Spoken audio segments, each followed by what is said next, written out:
Flat Earth Debate Uncut and After Show. I'm your host Nathan Oakley, and if you are new to this channel, or you've not done so already, then be sure to subscribe, hit the bell notification icon and join button to become a Nathan Oakley 1980 channel member and keep up to date with the Flat Earth Debate. If you would like to support the channel, there is a super chat that runs alongside each of these shows while they premiere, and there's also a PayPal, Patreon and crypto link in the info box below the video. Also below this video you can get £50 for swapping your UK electricity supplier to Octopus Energy, and this is a particular note if you drive an electric vehicle. Speaking of Patreons, I'm going to do a quick shout out to all of you who do support me on Patreon. So a massive shout out of thanks and appreciation to Rob H, Ben White, Maximum Gravy, Austin Whitsitt, John Kays, Tommy Swagnuts, Michael Kahn, Patrick Gunnels, Banter, Will Brax, Mel B. Styles, Troy Shuker, Bose Nail, Samson, Maris, Hairy Blade, Mobile Mac 777, Neo the One, Lost Cat FE, Rob W, Open Minded, Reese Pound, Del West Watson, Mike, Muted, Dick Earth Skeptic, Maria Neelands, Unbelievable Productions, Blue Ridge Ranger, The Real Gabster, Liam Nedrick Jr., Abraham Mohammed, Adrian Quintana, Skeptic936, Life is Short, theflatearthchannel.com, Texas Mike, and David Wayne Foster. So another massive thank you to all of you for supporting me on Patreon. Now I'll raise the mic on whoever's in Discord and Google so you can enjoy their conversation while I set up for today's live show. Yeah, makes it so much easier. Yeah, it's nice to have them all right there. Yeah. Oh, people are in Discord already.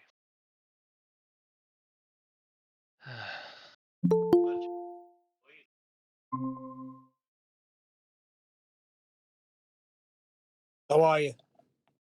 Very well, how are you? Yes. Very well. What was that new thing? I didn't see the Google Meet thing. Yeah, you did. You're in Google Meet right now, Neil. Yeah, I know, but it's not the usual one I see. Okie dokie.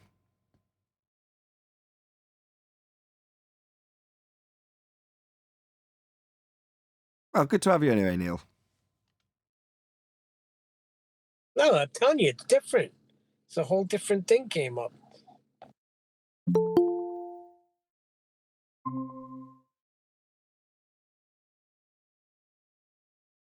The 10th. Good morning. Good morning. Morning. How's it going over there? Going very well, thank you. How's it going over there? Oh, change of weather. Got the fireplace going in the wood stove, so I stoked that this morning a little bit. Nice. Very good, very good. Yep. Hey, Neil, how you doing? Doing good. How you doing? How you doing? I'm going to post a couple of things in Master B from a Sextant manual. Nathan, do you want me to do it, or you have other plans? No, you go ahead. Let's have a look. All right. It's Flat Earth Debate. Put them to work. Push them buttons. Push them. I'll never live that one down. Here's one. All right, we'll just do these two, I guess. How's everyone in Discord? Well, 10th's just sorting this imagery out.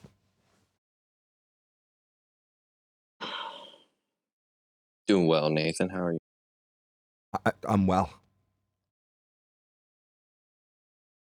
All right, tell me when you got them. I'll go back. I've got them. All right, let me obviously show the cover title.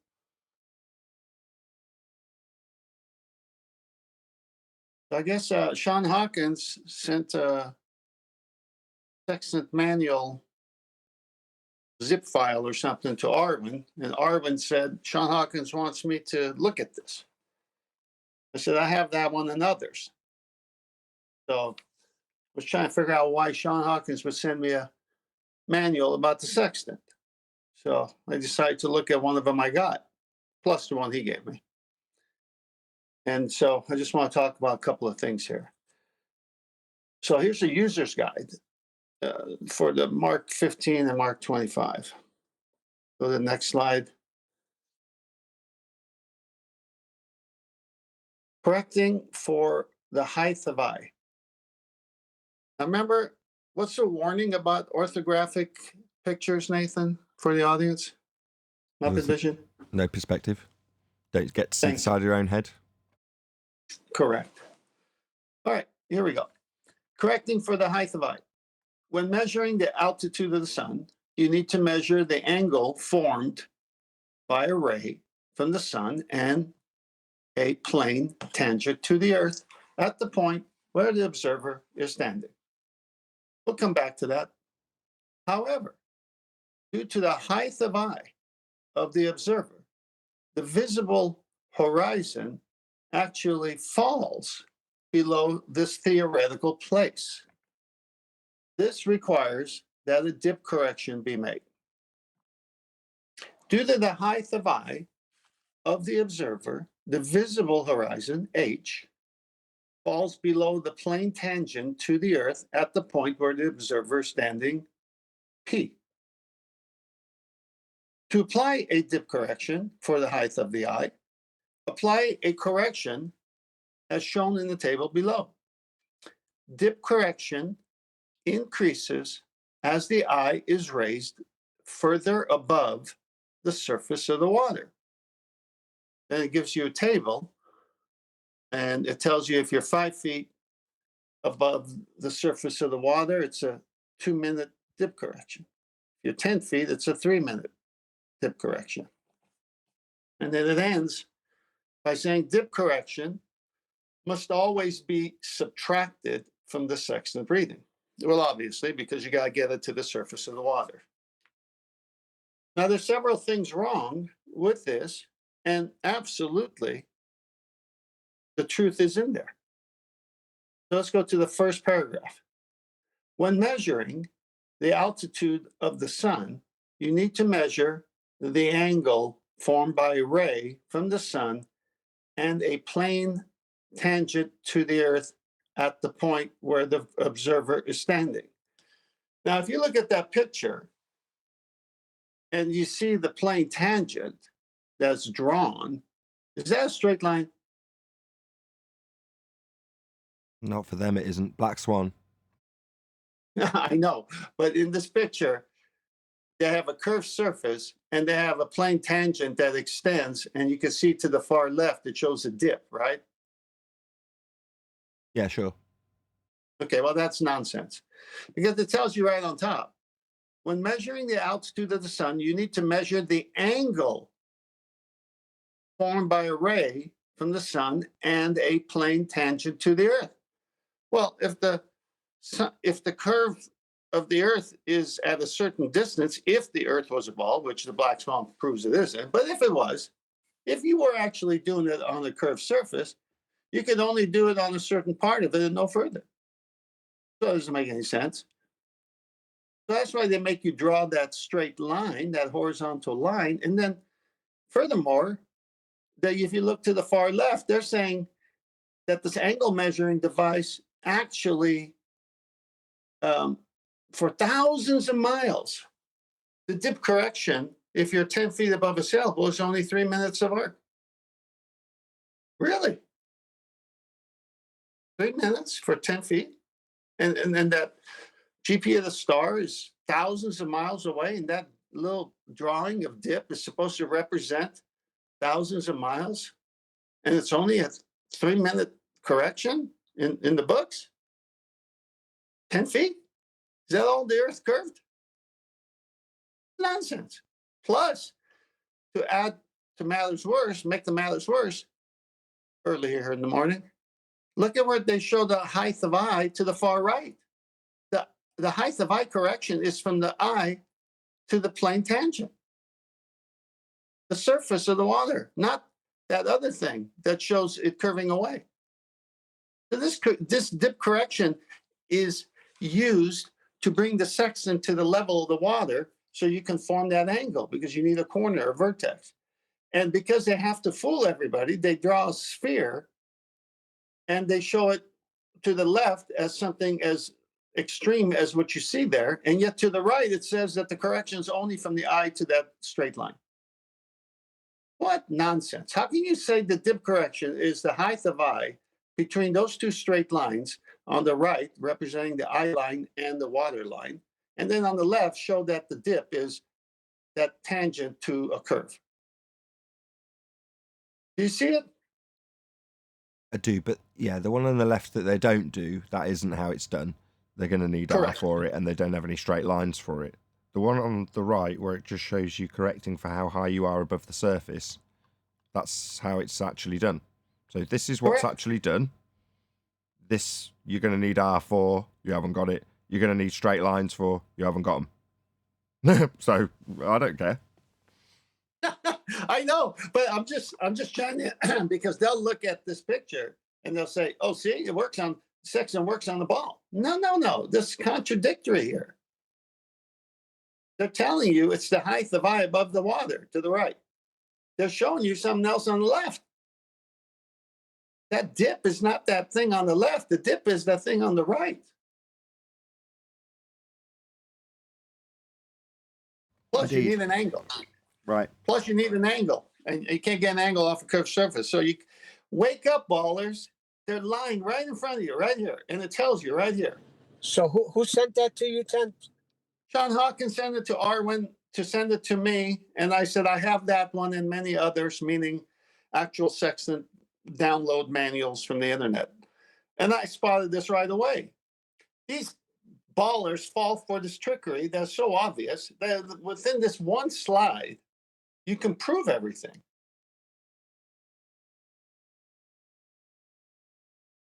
Indeed. It's not, they're thick. I mean, I will tell you, they're thick. There's certain principles that have to be applied when you're describing how a sextant works. One of them being the flat plane that you're going to get your angle from. Well, you can't deviate from that inherent geometric principle that you're going to imply when you measure an angle. So there's no deviating from it. So pictorially they can deviate from it. Like you say, on the left-hand side of this page, they're showing a horizon dip a la Alberuni. And on the right-hand side of the page, they're showing height adjustment, also known as dip correction.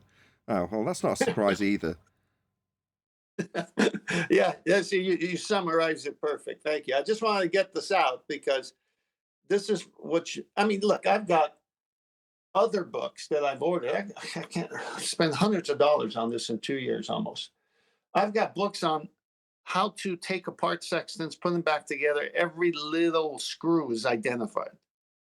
I've got books on how sextants work that aren't manuals of sextant companies that are thicker than the manuals from the sextant companies and go into more detail. Then I've got sextant manuals. There's no getting around this. It's an angle measuring device.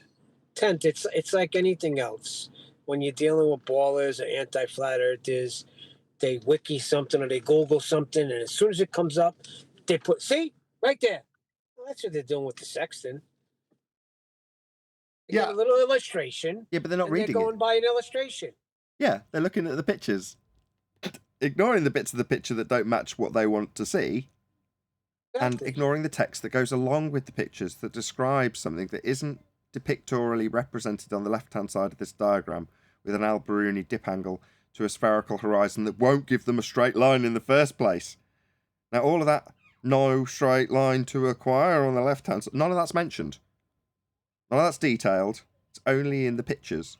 So they've gone, oh, look at this picture, it's got a sphere in it. There you go, proof. That's about the level of mentality when you're dealing with someone like Sean Hawkins. He's thick. That's what I'm saying. The same thing like when you argue. They Google something. This one, they got a picture. See? They're doing it right here. Right. Do you see this? Do you see the slide that Kiwi put up that I put up a long time ago, just prior to my slides? The 2021 year of the sextant, the color one. Can you put that one up? Glad Huey put that up. Yeah. Okay, well, here it is, folks. Go get some books. Go do a little reading. And preferably the ones without pictures, so you can understand how the tool works, and then look at pictures, and then see if the book that's written that shows the picture matches how the tool works, rather than the deception that's all around us these days. And you can see here that shows a protractor. Guess what a sextant is called by all who study it? A glorified protractor. It's an angle measuring device. And guess what you need? A baseline. Welcome to Interstate 180. You need a right angle. You need a right angle triangle from the GP of whatever luminary you are sighting. You must have that 90. It doesn't work without it. And I've shown that here to the left, where the sun is somewhere over the flat plane, creating that 90 to the observer. And there's your angle. There's your triangulation where you get two or more circle of equal altitude, so you can establish the fix, meaning the observer's fix. Okay, we already know where the sun is because we got the nautical almanac or the air almanac. We already know what longitude, latitude, the grid system that they've made for the sky that's here on Earth when it's directly over a place on Earth. We already know all those things. We just need to know where we are in relationship to it. And here it is, folks. It's as simple as this. Do you see any curves in this picture? Do you see anything curved? Can this protractor work on the curve? No curves. Cannot work.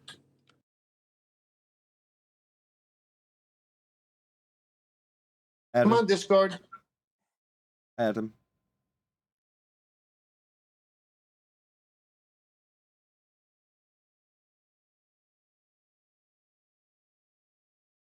Nothing from you, Adam. The man's busy working. Yeah, very good. Anyway, that's all. 10th. Yeah, that's very, all. very good. Just a short, put the stupid little fire they're trying to make out because they have nothing. They have absolutely nothing. They don't even have R. That's the main thing. I mean, it's just ludicrous for them to even draw a sphere because they don't even have R.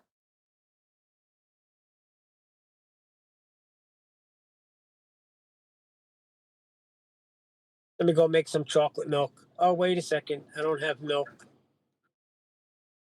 We don't have chocolate. Not yet, at least. Oh, we have chocolate milk. Can't you see it in the picture here, Nathan? There's a cup of chocolate milk. Okay.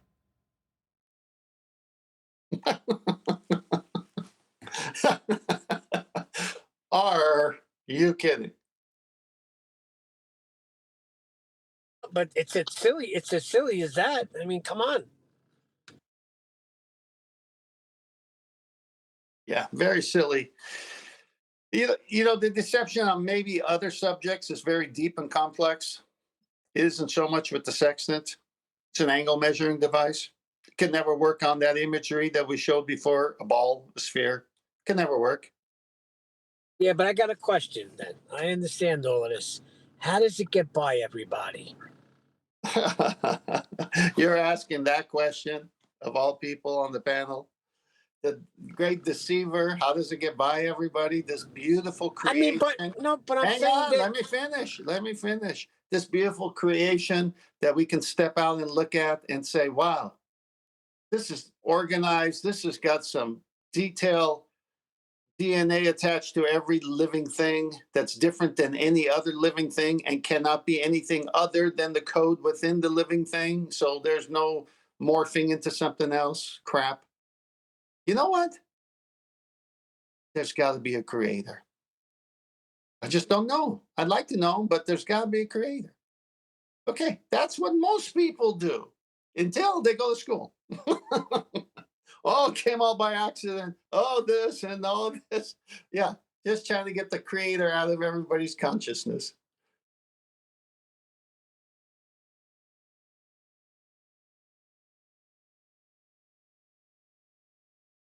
Okay. Yeah, it's pretty obvious.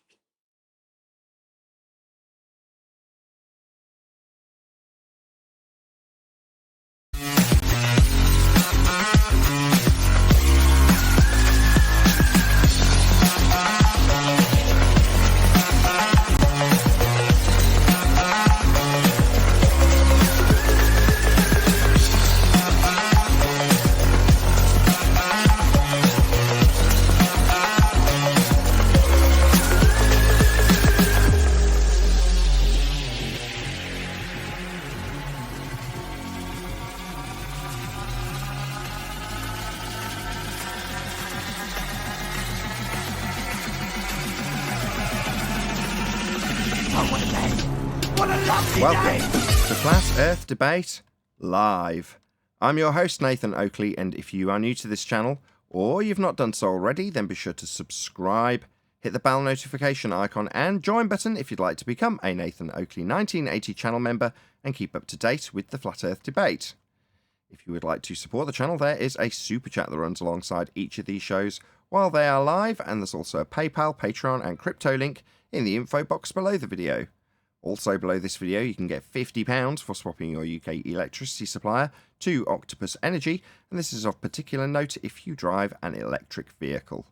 Most importantly, if you'd like to join the discussion, simply mute the page you are currently watching, then click the link in the info box below this video to join the panel and express your views on the nature of Earth. If you do join, please don't swear.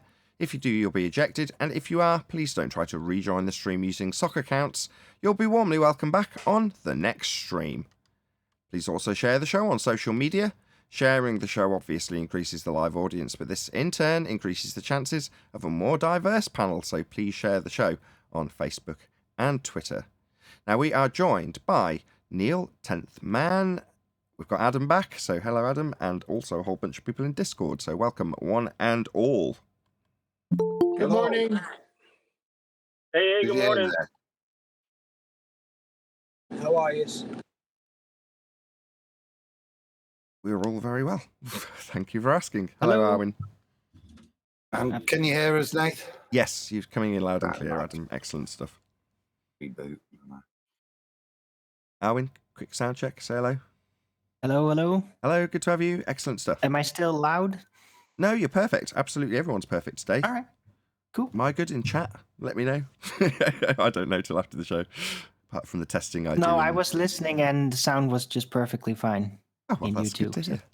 Epic. Happy days all round. Any evidence of a physical geometric sphere edge horizon, formerly known as the curve of the Earth?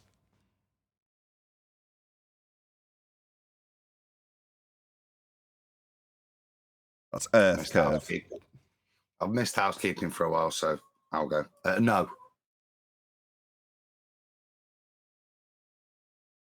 Any newbies watching, just bear in mind that the fundamental premise of living on a sphere requires the belief of having Earth curve.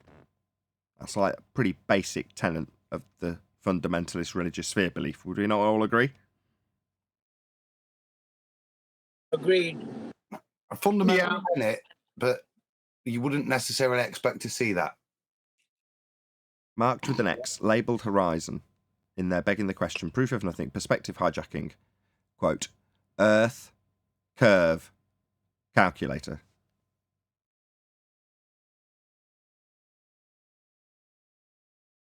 When you say you wouldn't expect to see it, I wouldn't expect to see it because I'm a flat earther, but I suspect you're suggesting their rebuttal to a recent strong argument involving this tower, or whatever you call it, oil rig.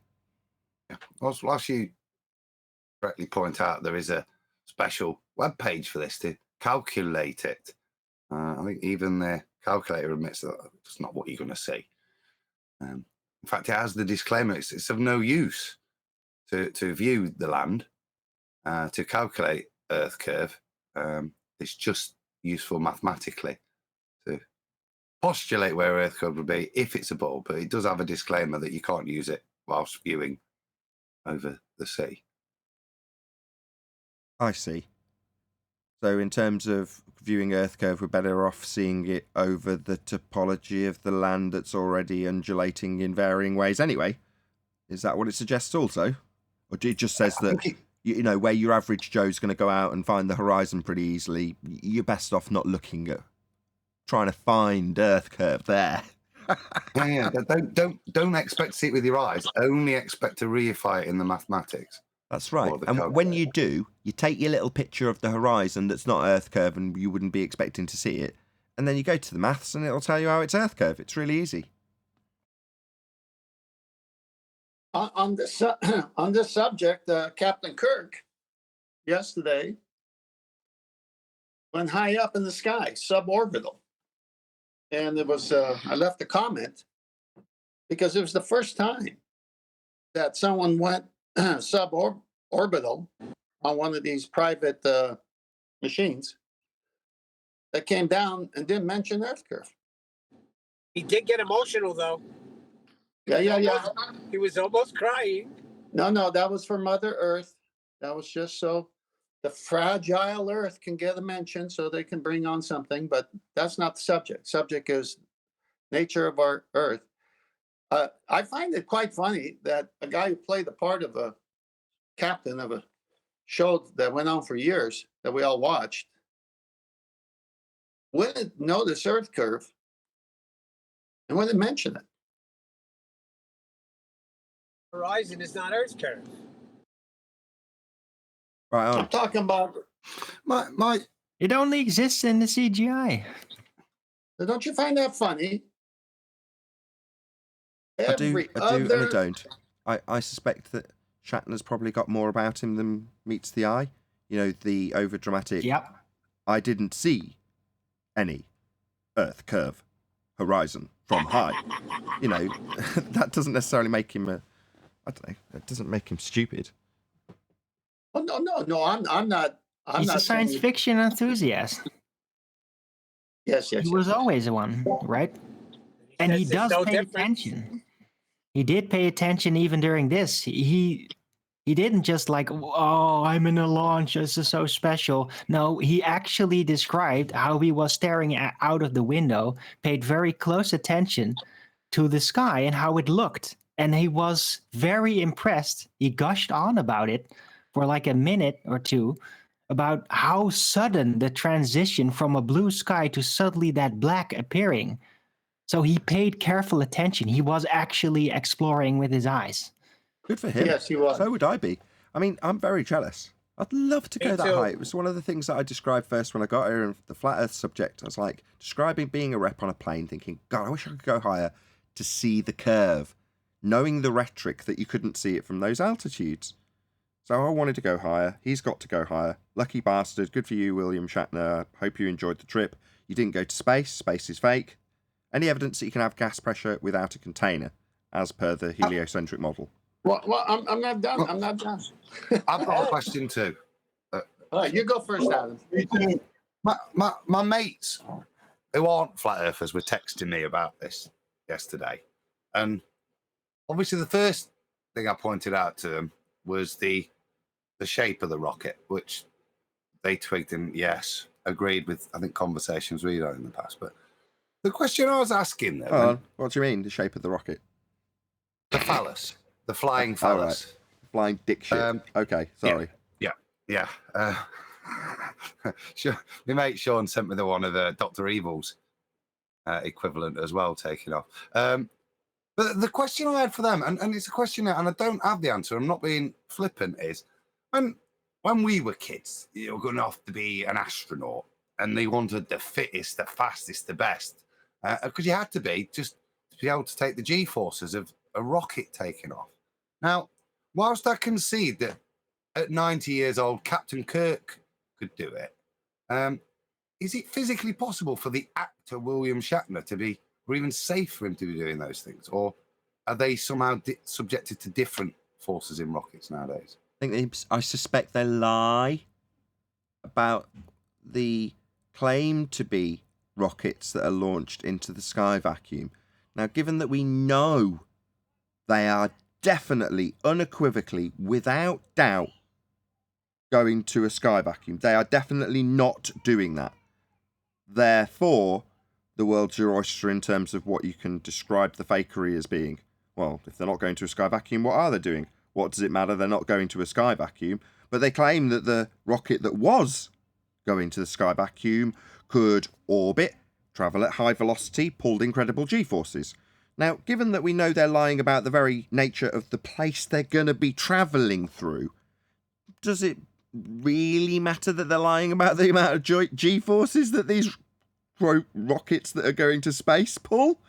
You don't think they'd just lie about that also? No, but the g-forces only build up as long as you're accelerating. So the biggest danger is during launch. And it did stand out how quickly the thing took off. It like really bolted upward very rapidly. But I don't think it was like constantly accelerating at a dangerous rate. So if it's just moving roughly the same very fast speed, you're not really going to be all squished because of the g-forces, I think. So... Owen, I've got a question for you on this. You've probably paid attention. I've only seen the headlines. The last Bezos one, I thought the thing about it was you were up there for 3 days in a really prolonged kind of semi-orbital claim before you came back down again. I heard, and I was starting to be correct here, it was like 10 minutes that Shatner was up there. No. Huh? What was it? Was he up there 3 days then? No, he was up there 10 minutes, 17 seconds by one account, 10 minutes, 13 seconds by another account, and 10 minutes, 20-some seconds by another account. This is what I want to talk about once you're done. Right. It just went up there and went down again. It didn't stay. I think it's just like future talk. Like, oh, we're going to do that to get more investors. Let's just square this circle with Adam. Right. If you had a cuckoo clock, like an old-fashioned wind-up clock, and you set it on the ground and started it going at midday on the dot just to time the number of hours that ticked by, and then you took up a sophisticated quartz watch on the giant dick, you'd find that was 3 days on the dick, and it was just 10 minutes and whatever many seconds down here. Have you never seen Contact? There you go. Time dilation. Sorry, didn't think of that. Yeah. It just seems very odd to me that these things only just been developed, and the second flight's a 10-minute flight, and the other one was. They seem very different things for very different purposes. That's probably why they need to be different things. Right. For Jodie Foster, she spent the whole time she was on the beach. She met her dad. They had cocktails. They had a little chat. Whereas for the guys watching the spinning gyro she fell through, she just fell straight through. It's just that simple. Yeah, we have the recording, which is what I want to talk about. If you go to Master B, I got a picture that shows where it landed in relationship to where it took off from. I got a picture of a dusty road. Yes, it? that's it. That's it. It's beautiful. Beautiful. Well, the commentator on the news, that was the actual, commentator for the launch throughout, said, "Oh, see in the background, that's the booster landing back." I said, "Really?" So you go up for, Adam, I'm going to need your math here. So you go up for 10 minutes plus, but just round it off to 10 minutes because it's only like either 13 seconds or 20 seconds for the plus. So you go up for 10 minutes from the start of the launch to the to actual landing time. And this is the distance you're away from where you took off from, where the booster landed back, which is, you can see it in the background there. And let's do equator 10, so it'd be, about 166 miles of rotation at the equator. Yes. But at Texas, it's got to be near 900 miles or 875 miles of rotation on their spinning Earth. It's not the full 1,000. 146 miles at 10 minutes. Okay, does that look like 146 miles away from where it took off? I'm pretty sure a yardstick could measure that.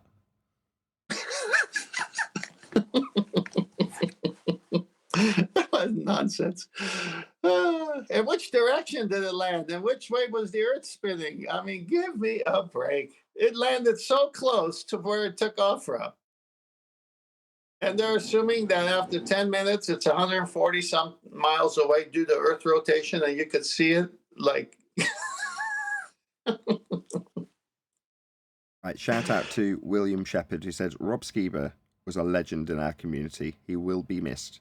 So thank you for the super chat. In case anybody's unaware, Rob Skiba passed away. Wow, I'd like I didn't know that. Just wish all his family love and prayers, and say thanks to Rob. Back in the early days, I used to watch his stuff with great interest and great learning. And like I say, love to his family, and thanks for some good memories, mate, and some good teaching, especially some of the visual stuff. Rob was a pioneer back in the early days. Yeah, so Yeah, he was. God bless, mate. How did he pass away? What was? He was being kept in an artificial coma for a long time now, and I don't know all the details. Apparently, some guys are Jaren with a couple of friends, Karen B, and Mark Sargent did a stream about it yesterday on Rockfin. If you're interested, Yes, I'll very post sad it. news. Although it may seem cold given that the guy's just passed away, the guy ran a very popular website. Has his family got control of that? Because presumably there's going to be stuff that needs to be paid for, or it needs to be shuffled around. Then, as cold as it sounds, I just don't want his glorious website, which is a resource that a lot of Christians use, to just sort of fade into nothing or get shut down because nobody paid the bill, or, you know, is somebody looking at that? Does anybody know?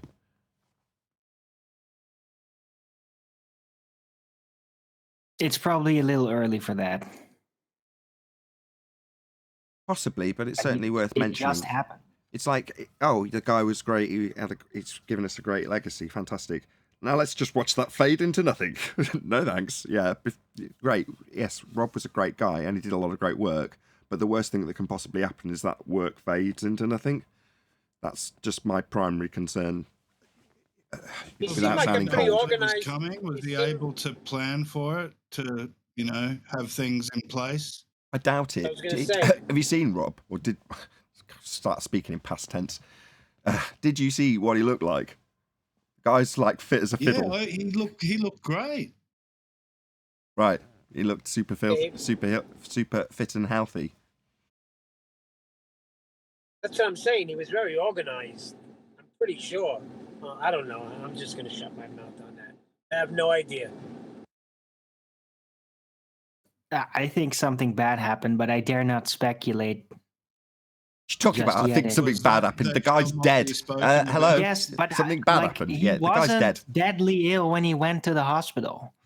Yes, something definitely Right? bad I happened. think he rolled into the bad protocol situation out there. That's what I think happened. Look, there's a couple of things that concern me, right? I'm going to just ask Adam, because he probably have the answers. If you are in a coma, Adam, Yeah. Do you feel pain? In other words, could the process of passing away whilst in a coma be an agonizing death? Or is it a painless, Rob wouldn't have known, therefore we can take solace in the fact that you didn't feel a great deal of pain? Which one is it? I think I think probably it's go painless. with the latter, yeah. From what you tend to be unconscious, so you wouldn't be conscious of the pain. You're there, pretty much, from what I understand. You're being kept alive with the machines, so but there's no awareness, is this? Therefore, there would be no pain, from what we can tell. But I don't think people come out of comas going, "I was in excruciating pain laying there." Okay, so there is some solace to take in the fact that I think he spent a good month or more. I think it was longer than a month ago that I found out that he was I believe it was a medically induced coma, correct? As far as I'm aware, yeah, he was very poorly in the induced coma to just try and stabilise his body function. From that's why they do that, isn't it? So, Which was indeed the case. So he was essentially stabilised in a medically induced coma for over a month, and then he passed away. So the only solace you can really take from that, because the guy's dead, none of his family are going to ever get to see him again, nor will any of his friends or any of his co-workers or any of the people that worked with him in Flat Earth, it is truly devastating to everybody. Even people on the periphery of Rob, like myself, I had interactions with Rob. You know, it's brought a tear to my eye, as I'm sure it has with a lot of people who are close to him, more so. But by the same token, you do want to see his legacy continue. So if you were unaware of Rob Skiba, check out some of his work. You know, I'm sure his YouTube channel. Sure, some of these people have claimed to have had experiences of hearing conversations when they're in comas. Yeah, I've heard accounts. I vaguely remember looking at it 15, 18, whatever it was years ago. I don't know why I have a vague interest in that topic at the time. I'd like to look at when I was a Glober. That'd be like looking at me in a coma. When I was a fucking when I come in here screaming and shouting. I think we should review that, Nathan. Go back and review it, and then I'll talk about what I was thinking at the time and how, like, the mindset of a Glober. Do you know what I mean? I think it'd be quite interesting. Check you out. Back, it makes me laugh. Yeah, well, you, blow for blow. I'm sure I was reviewing QE and not how intolerant I was to conversation. Okay, right. Tommy, do you ever watch Mind Smash? Nah. No, watch Mind Smash. I've never heard of it. That's the first time. The guy who pulls apart all the boxing and pulls apart all the MMA fights. Oh God, I'll have to send you a link. No. I'll send you a link. I watch a few study people, but I find these kind of my senseis. I don't really listen to much of I'll send you a link to one of his videos. If you don't enjoy it, I'll be very surprised. Okay, anyway, the point is he'll pull apart somebody in a ring for the beauty and the mechanics and the physics of their body, the biology rather, of their body as they're punching the crap out of each other, let's be honest. Yeah. But it is still very elegant in terms of how he takes it apart, right?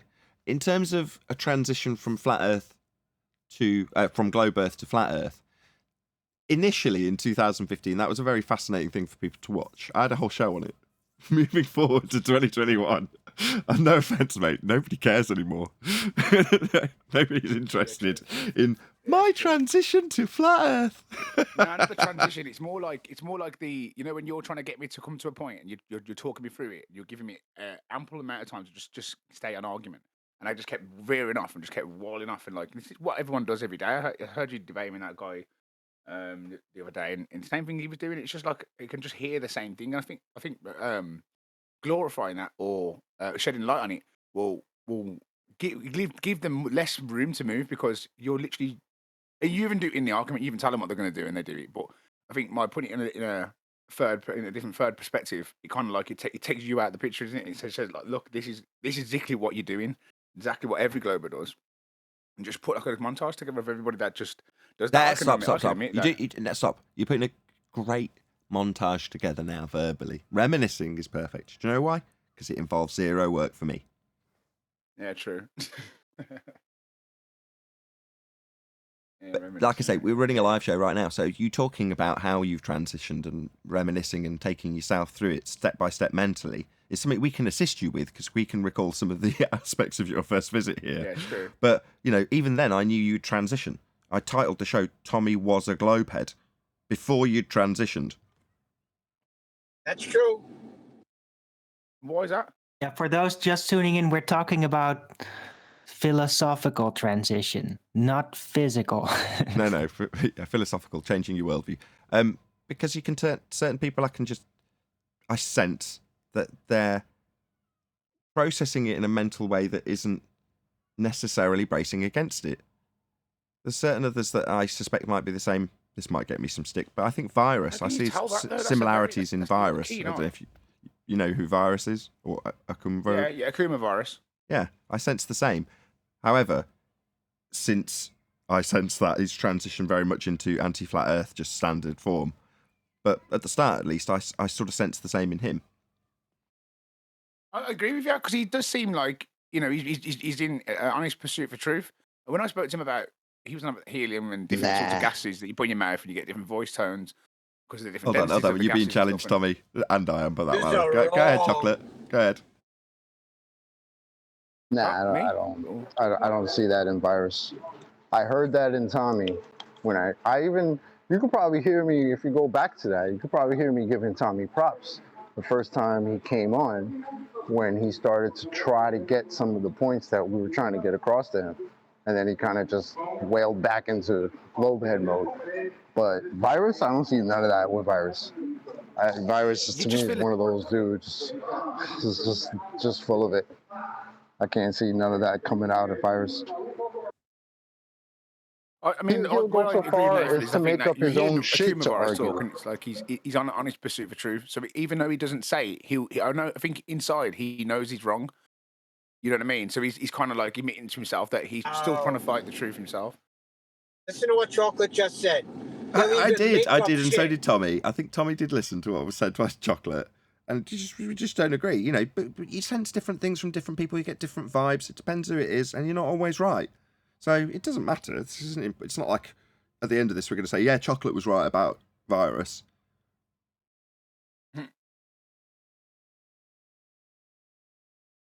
But he might always hold that position though. I think he's probably he's been exposed to the truth long enough now for him to kind of come around to it. But it took me 2 years. It took me a good couple of years, and actually 2 years of watching online. And then my mate became a flat earther, and then I disagreed with him. Then I tried to debate it. Debated for about 4 or 5 years. Then I thought, fuck it. Obviously, these things, this flying tin that they landed on the moon, the footage of the curvature, it's all on like video. I know you're not expected to see it with the naked eye, but if you think about it, every time you need the evidence to see, you can't see it. So in your experience, you cannot experience any of the claims that they're saying to be true. You can't experience any of the claims to be true. You can't experience it. So you can make up whatever the fuck you want, really, if you do it well enough. Because there's no way for you to experience it, is there? Indeed. It's so easy, simple trick, isn't it? Every aspect, you can't look at space or look at this computer graphics of this Pluto. Look at this computer graphic image of space. I think. Well, now I'm not even quite sure what the heliocentric model is. I'm thinking, are all the planets in line, flat, like they put in them pictures, or are they all at different sorts of elevation? So how are you supposed to fucking draw your lines to them from how are you ever going to supposed to coordinate any of that? So that means that if, like, let's say Mars is there, then you got fucking the Earth before it. Mars could be substantially higher in space, say, let's in the solar system. So it's not on the same line. So then how would you ever draw a line to it? How would you ever know the difference between the Mars or the difference between where it is in the stars? You'd never be able to know. So they could just say whatever they want. They're all in line because of space-time, because of Albert Einstein. So it's all in line then, yeah? It's all flat. It's all like a flat disc. It's all flat, yeah? I thought there was one exception to that. Hold on. Doesn't the now demoted to a dwarf planet Pluto have a non-planar orbit?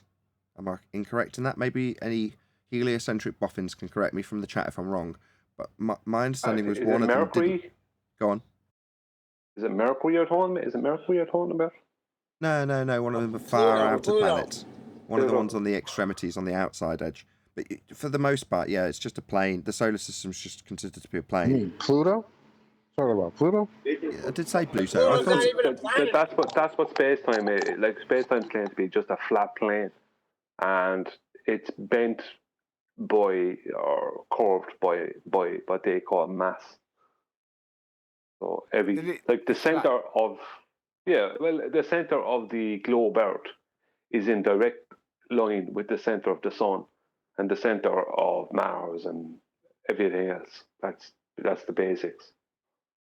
Let me just break that down for Tommy though. Tommy, what's just been described to you is a transitional effect from what we were discussing, where you're saying, oh well, you can't experience any of this in reality.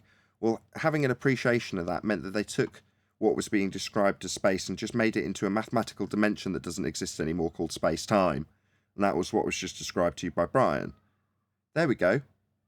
Pluto's unusual orbit. See, I was right. In their nonsensical heliocentric system, although the solar system for the most part is a planar system, you've got this one oddball claimed to be orbit from the now dwarf planet Pluto.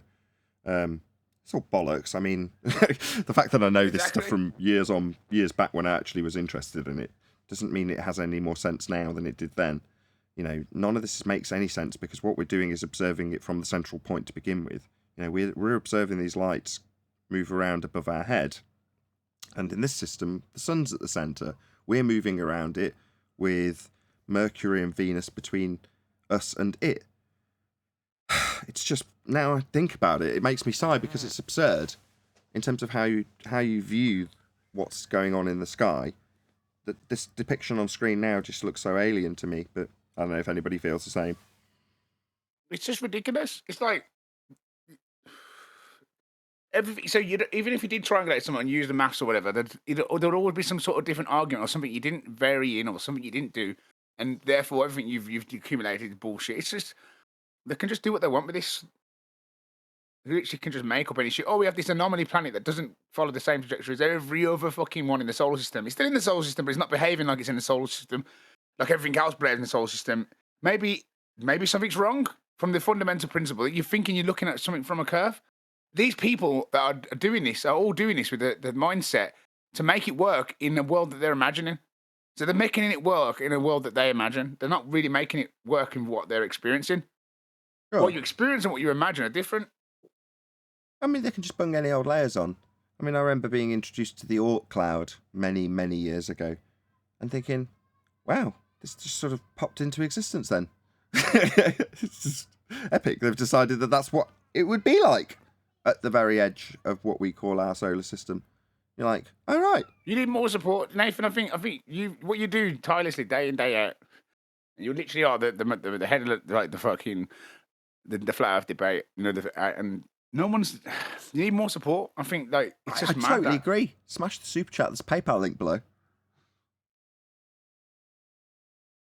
Do you know what I mean? Everyone seems to be hating on it. If you're dedicating your life to it and you're literally going through every single argument, you're willing to, challenge anybody to come in and bring their evidence. It's just, there's nothing that no one can say to that. It's just to do it every day consistently, day in, day out. It's to be applauded. I wonder when we're going to get actually some really good scientist or some really good well-known person to come in and get to that. You said you were listening the other day, mind? right? Excuse me, he was kissing my ass. I was enjoying that. I was getting a bit nauseous, to be honest. I was going to say, all you do is push a few buttons. I'd like to finish up what I started. But you know what? It's you know what you got to think about it. You already are the minority anyway, aren't you? The flat Earth side's already a minority, and it's already ostracized. It's already demonized. It's anti fucking establishment. It's anti everything, isn't it? Like anti God. It's not anti God. It's anti. You there. It's there to them. It's anti God. So it's like it's just a massive deal. So you got to show each other some more support and be more like that. Like it's just you got to do it. This is the side that you're trying to educate these people that what they've been taught is a lie. You know what I mean? And you're willing to go through what they're saying and also show what your arguments are. But if they're not willing to even do that, then and you've got all the people are getting support on the Globe side, you need to be more supportive and with you guys. So all of you support each other, not even just like people watching or. Just in general, I just think it needs to be more like even his account. Like when you search flat Earth, and the searches are all just like anti-flat Earth videos. Thank you for all the compliments. You can't find. I've got to draw a line under it though. Thank you for all the compliments, though, Tommy. I really appreciate it. And yes, I do hope people support. I do have an electricity bill to pay, which is why I beg with the Octopus Energy thing because it gets me 50 quid also when someone gets 50 quid. But I'm like massively in debt to the electricity company. Because it costs an absolute fortune to keep all of this crap running around me. But there we go. Other than that, I'm pretty happy. I do actually earn a living from doing this, which I am elated about, so I'm not going to moan. But yeah, I've still got to encourage people day in, day out to support me because it is this down to them. If they didn't, I wouldn't be here because the channel, in terms of its monetization, is nowhere near enough to sustain me. But I am sustained on account of the fact that people give me a lot of support anyway. So, you're banging a drum that I have to bang anyway, and people are responsive to that drum, and I'm very appreciative to the people who do support the channel. But I've got to draw a line somewhere. I know 10th Man's trying to get a word in, as is Adam. Yes. Go back to my image, and there's some excerpts of what William Shatner said. I've got Israel. No, that's QEs. Go up higher after that desert picture where I showed you earlier where it landed in relationship to where it took off. I hope I never recover from this. I hope that I can maintain what I feel now, he said. I don't want to lose it. No, go up 2 more. Your screen is so big and covered. There we go. All right. I'm actually looking. I'm actually looking forward to seeing the Earth from a different perspective than I ever had before, he said in the CBS Morning Crew interview. Now think about this. He played the part of Captain Kirk. He traveled the universe, and he says, I'm actually looking forward to seeing the Earth from a different perspective than I've ever had before. This is fantastic. I just can't wait to stare out the window and feel differently about humanity and our planet than I've ever had the opportunity to before. Next slide. I want to see space. I want to see the Earth. I want to see what we need to do to save Earth. Wow. Shatner told CBS Morning Gail King before lunch, I want to have a perspective that hasn't been shown to me before. That's what I'm interested in seeing. He got his wish. And then he says at the last one, I hope I never recover from this. I hope that I can maintain what I feel now. He said, I don't want to lose it. There's a lot in that interview. These are just some excerpts. But the feeling, I had that when I went to Six Flags and I kept going on that roller coaster because it felt great. I just want to know the perspective. When you got up there, did you see curvature? And if you did, why didn't you mention it? Or by not mentioning it, were you telling us something? Because why make it up? If you're actually being truthful and emotional in that moment, why make something up? If you didn't see curvature, why would you say, why would you interject that into the conversation? Well, he did say he wanted to save the planet. So that would be not tell the truth then at that point, wouldn't it? Yes, Yeah, yes. That's fine. He's already under the impression that it is a planet. But what I'm saying is, like, for him to not be like, oh, I saw the curvature of the Earth and it was beautiful, blah blah blah.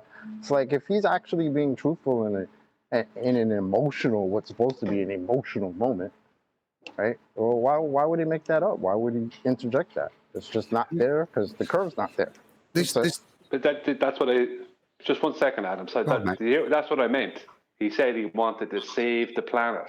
So saving the planet will be coming back down and not telling the truth. You understand? I understand. Very good, Brian. Yeah. I think you got. Whoa. Let's just rein it in a little bit here, conspiratards. Can we please? So let me get it straight. So because average Joe actor, he's just an actor. He's just a guy who's gone up. He's got the money to do it. He's got the connections to do it, and he's done it, right? But you're going to read that much into his words, right? This isn't the last committee meeting of Neil Armstrong. You know, where he's talking about lifting the veil. This is not that, right? This is a dude talking about his perspective, a very common word, and seeing the planet, which everyone thinks it is. Don't rumpus me. Hello. He's just using. Flat Earth is getting so popular. That's why. You're just reading. I agree, Brian. Thank you, Neil. Thank you. So you're just reading between lines that are not there, as far as I am concerned. No, you're right. I'm with you. The flat Earth is actually round if you think about it. You think flat Earth is round because you think if the water's above and below, that's like when you imagine the water's like flowing from top to bottom. That's round, isn't it? But so they're probably right. It's round, but they're probably wrong. They're seeing the flow of the ocean and the Earth, but they're not seeing it. Do you get what I mean? They're probably seeing the entire, like the water's above and below and the land's in between. So they're seeing a globe when they look at it. Do you get what I mean? But really, when you look at the world, it's just flat Earth. But if you look at it from like the whole thing with the water's above and below, then obviously you see a globe. That's all we're talking about. You don't see any. No, we're talking about William Shatner, where these dudes are reading in between the words that he said and finding meaning from him saying that he wants to save the planet, if that's what he said. I'm paraphrasing, or he wanted to get a different perspective. Those are just normal things to say. There's nothing to read between the lines on in this instance. There is, and there isn't. You know, as you break down atmosphere, right? Hold on. Hello, Tommy. Hold on. Go on, Adam. The first two bits are pre-launch, and they read very much standard PR rhetoric, even to the point that we want to put in a little bit about saving the Earth. So could you just mention a little bit about Eco saving the Earth? Shatner. So this is just, you can't read anything into that because it's not been written, not really his words. It's what he's been asked to say. Probably what cost him instead of paying for the flight. What I find interesting is coming down afterwards, and it's the things that aren't said. So the omission of stuff that I think Chocolate alluded to. And that's not to say anything, but the bit that struck me is the first, I hope I never recover from this. What the word recover implies something has been shattered. Shatnered, Yep. even. Okay. Shatner. Otherwise, why use the word recover? Shatners. If I'm going to read anything into his words, that's the only word that I find strange, a strange use of it. Okay, Nathan. I'd like to Hang just say on, one Tommy. point about the planet, the Okay, planet, don't right? When hang he said the word planet, I started to think about the word, break it down, like plane, net, and the whole world is like the internet, isn't it? So you got planet. Planete. No, You know, no, and- Tommy. Yeah. Oh, Just boy. planete. Look up the etymology of planete. Means plane. Anyway, Exactly. go ahead. Exactly. Go ahead. And if Yeah, you think yeah. about when a glober looks at the world, right, they see the waters above and the waters below. So they're literally looking at the flat Earth. If you think about it, they're looking at flat Earth from a different perspective, and they say waters above and waters below, and lands in between. So they literally are seeing exactly what is described in flat Earth. They literally see the ball, but it's not the ball. Do you get what I mean? They're just seeing the water above and the water below. That's all it is. So you both are correct because you are seeing what you're seeing, but you're seeing what you're seeing in different ways, and it's just like it's a One mad, more, like, and one more, and you're going to be asked what the hell you're babbling about with these waters above and waters below that you've mentioned twice. Look, in the Bible, right, it describes that, or like in religious or text, or even Egyptian, or any sort of if you look in the past, any sort of like description of the world, there's always like waters above and waters below, and land in between. You know, every single all history documents a flat Earth, and then they thought, then they discovered it was round. But the people that are looking at it, right, the people that look at it as round, we heard they all see that waters bit. above and We waters heard all below. that bit. So It's just exactly the same. hold on, from biblical text, what's going on, Tommy? What What's waters going on? above? What are you babbling about? What waters above? I'm saying that if you look at the Earth as flat, right? I heard this bit. That's what you Let's experience. just That's what we rein experience. it in. Talking about above, that's above me, right? So sky. Yeah. Waters, you say? What? That's what. Yeah, describes as the waters. Yeah. Tommy, just a sec, just to maybe try and link the two completely disparate conversations that appear to be going off here. You're giving a description, and I think what we alluded to earlier is Shatner isn't. He gives no. He just says, "I hope I never recover from this. I hope that I can maintain what I feel now." What he doesn't say is it's round, it's flat. He doesn't give any description other than the transition bit of how it suddenly goes from blue to black, as far as I'm aware. So his description isn't siding with anything, and I'd say it's interesting in its omission of some of the details that you would expect. Thank you, Adam. That's precisely my point and why I put it up there. But if you could read a little bit and study a few more things about it, I'm actually looking forward to seeing the Earth from a different perspective. Well, I'd say that would be a different perspective. I mean, very few people see it from that perspective. We all agree with that. And then he said, I just can't wait to stare out the window and feel differently about humanity and our planet than I've ever had the opportunity to before. Okay? I want to see space. Well, when I look up, I see the sky. Okay. Well, you want to see it a little closer, so you got to go higher. Okay, that's fine. I want to see space. I want to see the Earth. Oh, I see from that perspective. I want to see what we need to do to save Earth. Save Earth? After any saving, I don't think. I think we're just like little electrons walking around a circuit board. Oh gosh. Tommy, please let me round out at least. So this whole thing was a perfect opportunity for a guy who played an actor who pretended to go into a place that doesn't exist. He finally got a close-up view like very few people do, and he never mentions it, like Adam said. It's what he didn't say is the more important thing, but the thing he did say, and I think Adam's right, is something about saving the planet, which is being used for other reasons, as we know. Okay, Tommy, go on. I don't think the Earth needs saving. I don't really got much to say. Just abbreviating on what you say, mate. That's all. I don't think the Earth needs saving. It looks. I think we're just on it, and be here long before and after we ever exist. You know what I mean? So we look at experience on it. Is it really? So I just don't really think the Earth needs saving. I think the world is just here permanently. It's created. It's always going to be. We did like the electrons bit and saying like on a circuit board. When I think about buildings and roadways and systems, they do remind me of just like a circuit board. You got your channels that go down, and same with your bloodstream inside your body. Like we have a brain and processor and stuff like that. Even the way we make computers and stuff like that. Everything's all. We're just basically creating what we are again. Even with computers. Madger. But yeah, I'm just babbling. Someone else want to talk. No, everyone's letting you babble. Yeah, I think when you go into buildings and that, you go and you go into loads of people going to these work offices, and there's lots of processing going in them the buildings, isn't there? A bit like electrons going into like a circuit board. There's loads of more reactions and more zeros and ones in them little buildings. And they go out and then they go down the road and they get in the car and they're driving like big powered things that generate more power, and then they use more emissions. So basically they're trying to like use the energy in it. Like, so what would a circuit board be doing? Pretty much the same behavior in it.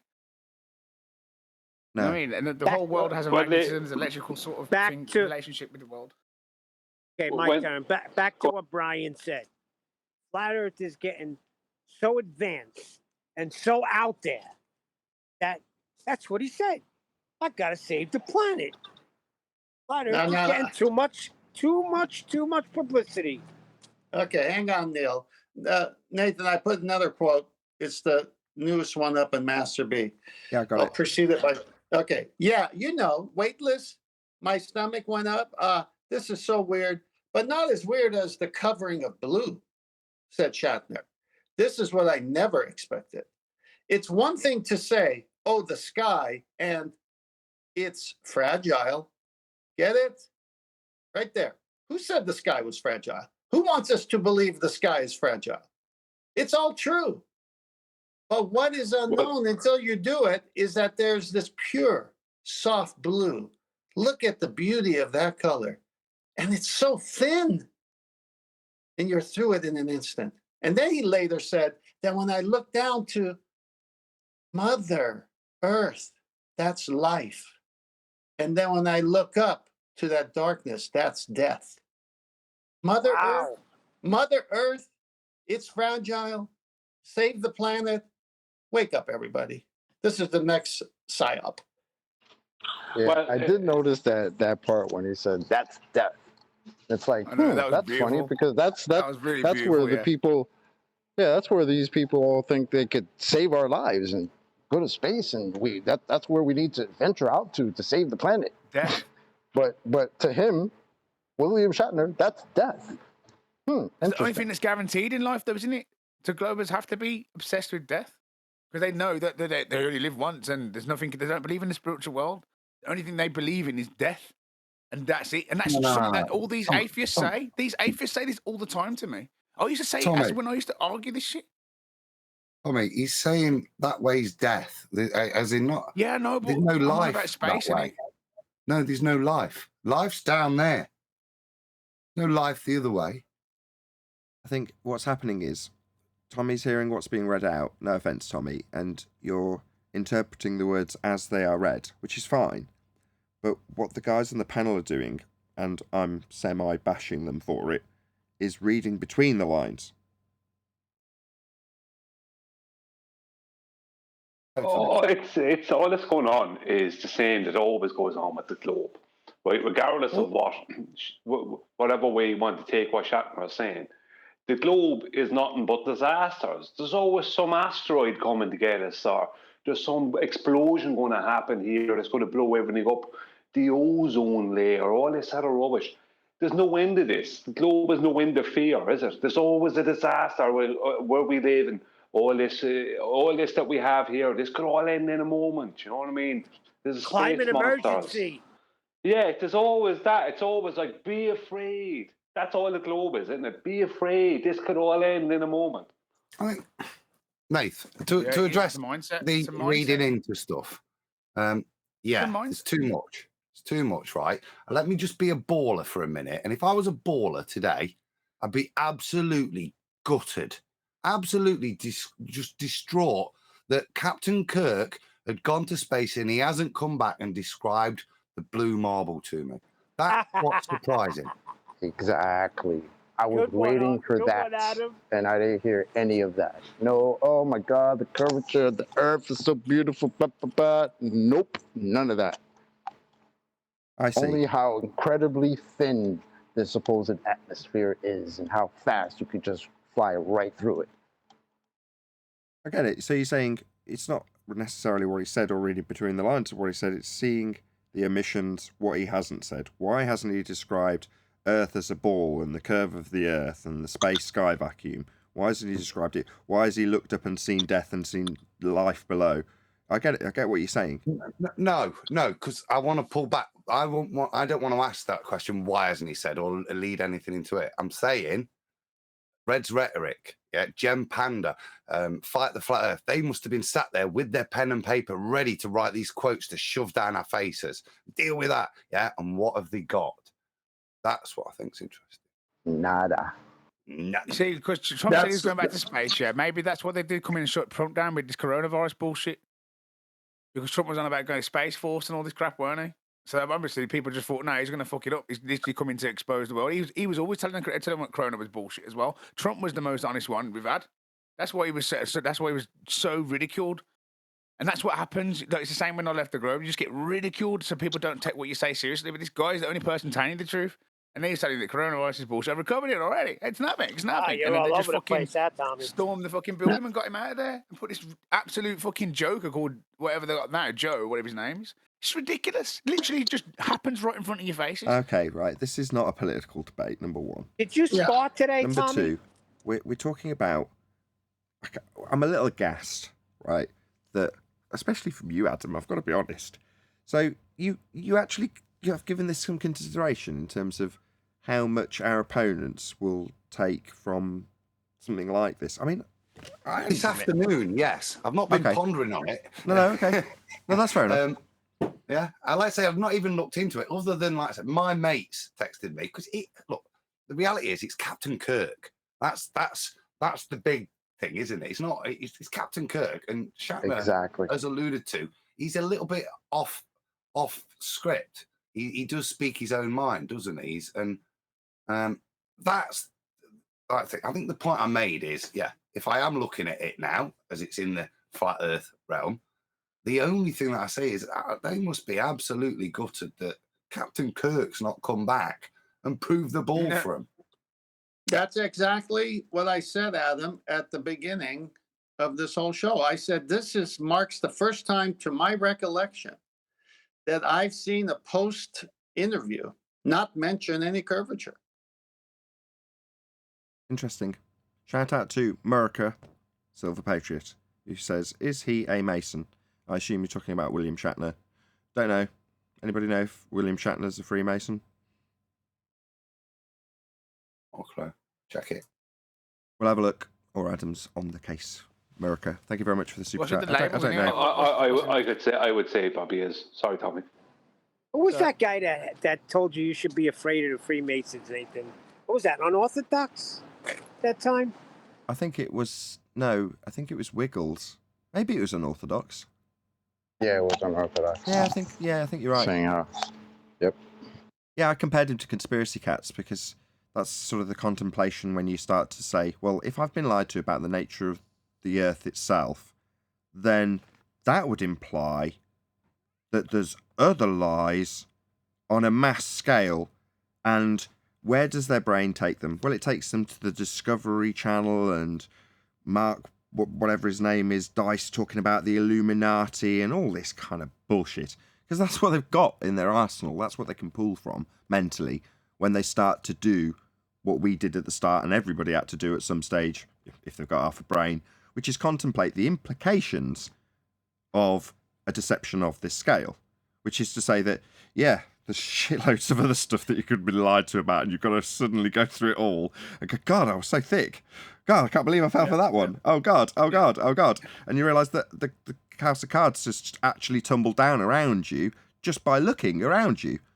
Now, for someone who still wants to retain their globe faith, they're going to retain any presented to them by the mainstream explanations for a claim to be conspiracy in this regard. So they just latch on to whatever the telly told them in that regard. So the Illuminati, or whatever it is they want to be scared of, is what they immediately pull from. I mean, it's pathetic. It makes me chuckle, but that is the cognitive processing that you've got to go through to go, next step, I must be scared that the Illuminati are going to kick my door in. Oh, well, okay, if that's where your brain takes you. I reckon Conspiracy Cats is amazing. Okay. Why? All right. Why? Well, Ranty has said in the past that he had a Mason friend, and suddenly he was best pals with Conspiracy Cat, even before he supposedly switched back to the Lobe. Yeah, he interviewed a So guy I that was a reckon- Mason. I didn't watch it personally. I'd fallen out with him by then, but he had a guy on that somebody alluded to having Freemason connections or being a Freemason under some voice changer or some shit like that. I'm pretty sure that's what you're referring to, though. I don't know about Conspiracy Cats. It's just a teacher. Well, I don't know. I just get the feeling. I just got the way he operates and goes about things. And I spoke with him bits and pieces myself, and I just get the feeling that he is. That's okay. Do you know how I got onto a Conspiracy Chris Cats Monk was a channel? Mason. I just don't Remember see the I was in relevance. that Hold on, Gem Tommy. Panda Hold on. server for like 5 years, Hold on, Tommy. arguing. Just one sec. But what's the relevance? So, in the reverse situation, we'd say, does it matter what his qualifications are? The argument that they present is relevant. And in the same vein, if you go, oh well, the guy's a Freemason, okay, does it matter? No, I'm just saying. I don't like the only. It doesn't have any relevance to the argument, other than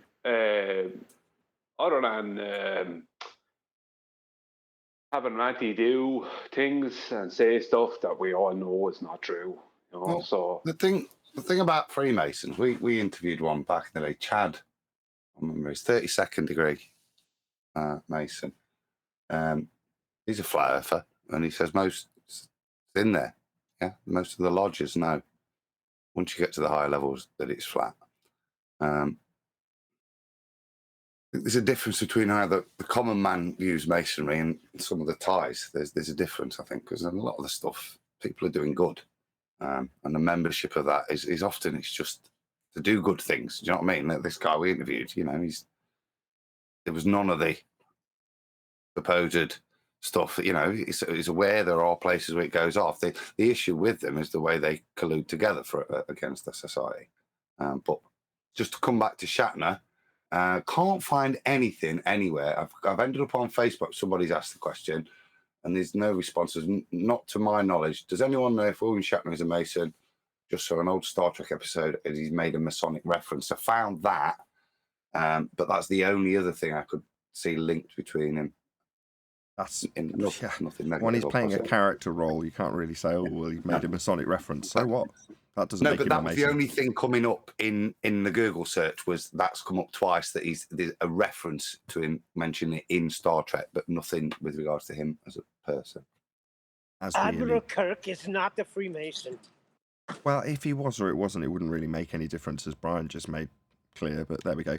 If you are watching this on either Nathan Oakley 1980 or Nathan Oakley Primary Streams, then stay tuned, as there will be an after show to follow. Unfortunately, if you are watching this live, this is where we bid you farewell. So, a huge, massive, enormous thank you to all of you. Smash the PayPal link, super chat, liked, commented, shared, subscribed, joined as a Nathan Oakley 1980 channel member, and all that good stuff. Of course, a massive thank you to today's Discord and G+ panels for making today's live show possible. Once again, stay tuned if you're watching on either Premiering Stream. I've been Nathan Oakley, and I will see you all in the next video.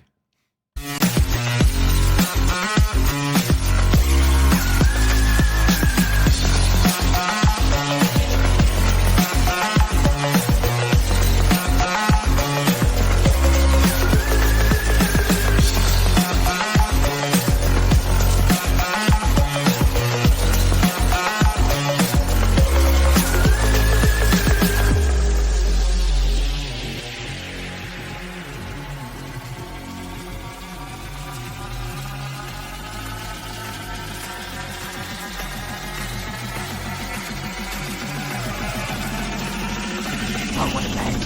What a lovely day!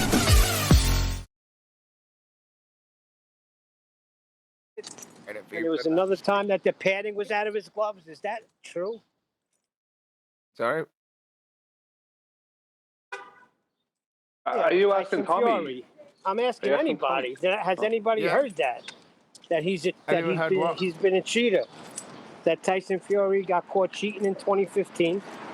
A certain way he wears his gloves. Oh, He has his knuckles on the wrist part. Just listen, Tyson Fury is the greatest fighter, probably one of the greatest heavyweight in all history because of the fact that he's got everything. He's got chin, heart, he's got adaptability, fighting inside, outside. There's nothing that Tyson Fury can't do.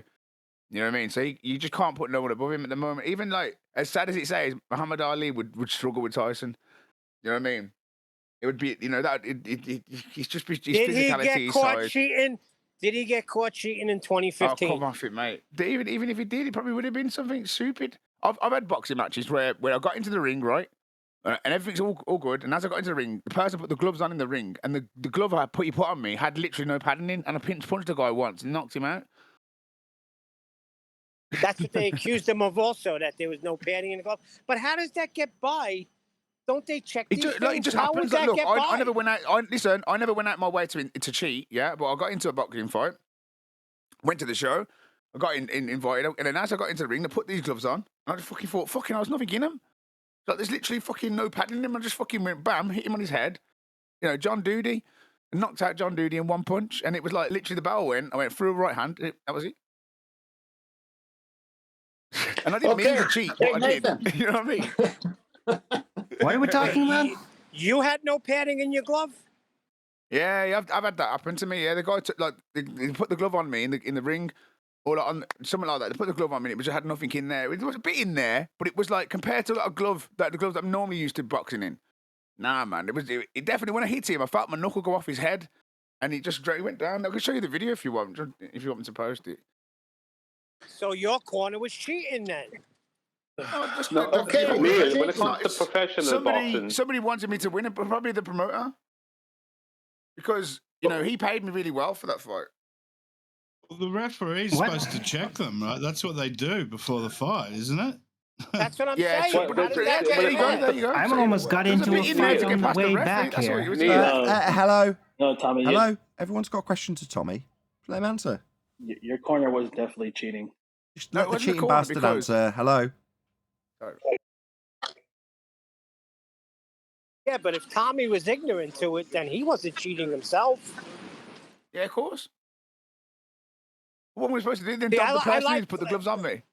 I'm supposed to go to the person. Why have you put these dodgy gloves on me, mate? Like it's just it's just like fuck me, man. No, I get that. I wasn't saying that Tommy was cheating. I was saying his corner was cheating, though. If he was able to feel it, I think his corner was cheating. Maybe his opponent's gloves were the same. Yeah, that's that fight. Look, I've just posted it. Yeah, I would. Yeah, maybe the other guy's gloves are the same. I'm gonna show. I'm gonna.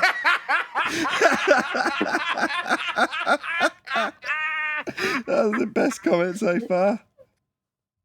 Oh, that's so funny. I'm gonna send that short I seen. Neil, I'm gonna share the short that I seen. I like Neil. Tyson Fury. I don't want to believe that either. No, Neil, all these gloves are handed out by the commission or whatever. They don't just get their own gloves or like that. When it comes to that level of, there's so much money and everything involved, and that pro level, like those gloves have to be identical to the opponent's gloves. You know, they can't even weigh them by saying everything. Like, I mean, that's a very strict process.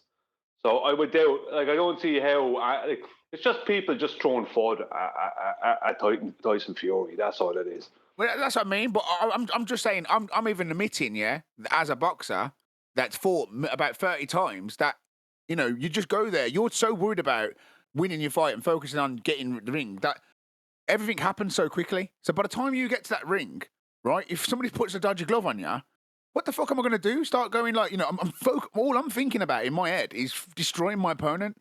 Do you know what I mean? I'm going into the ring fucking ready to win a fight in front of all my family and friends. So you're not really thinking. Do you know what I mean? At the same time, and everything's happening so quickly. The ref checks the glove. The ref said it's fine. But well, that's it, isn't it? It's nothing to do with me. I'm just part of the occasion. Do you know what I'm saying? and I'm focused on fighting at the moment.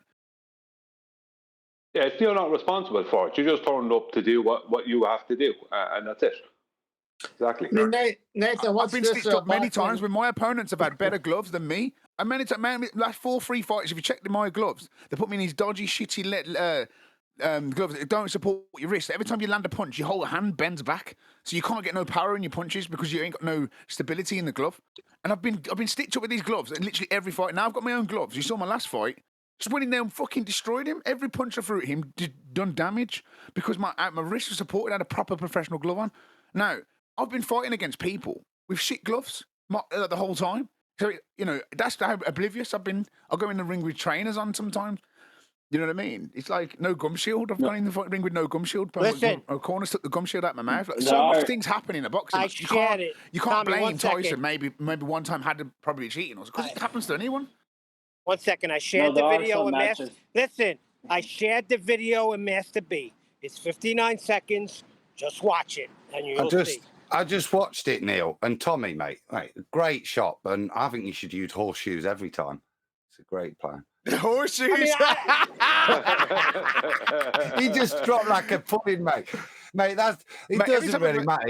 It was a clean shot. I think for people to cry the glove. Yeah. What did you have on? No, Like I said, you didn't have I horseshoes knew. on. I'm telling you, the You glove. had a No set of one gloves. noticed. Only I noticed the glove was just not right because I felt my knuckle clean got him off his head.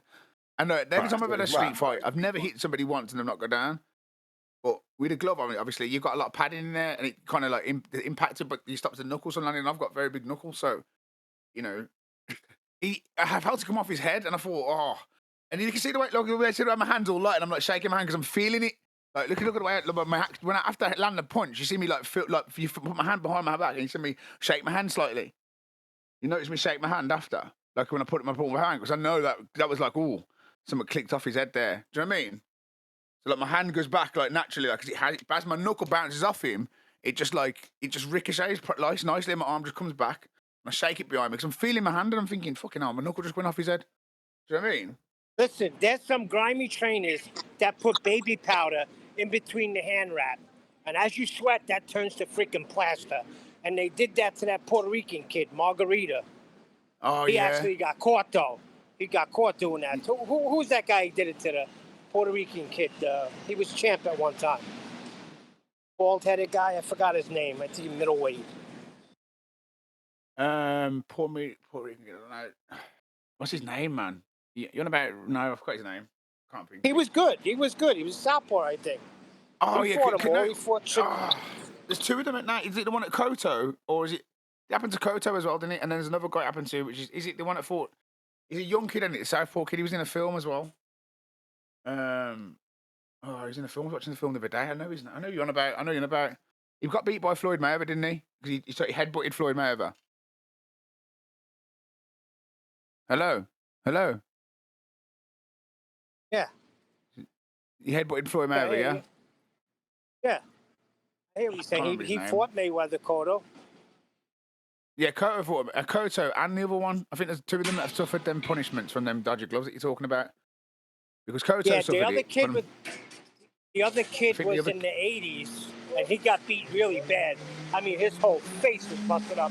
That kid wound up committing suicide. All right, Adam, don't let this play too much. Oh, there we go. Just let the... There we go. Go. Boom. Yeah, it's clean.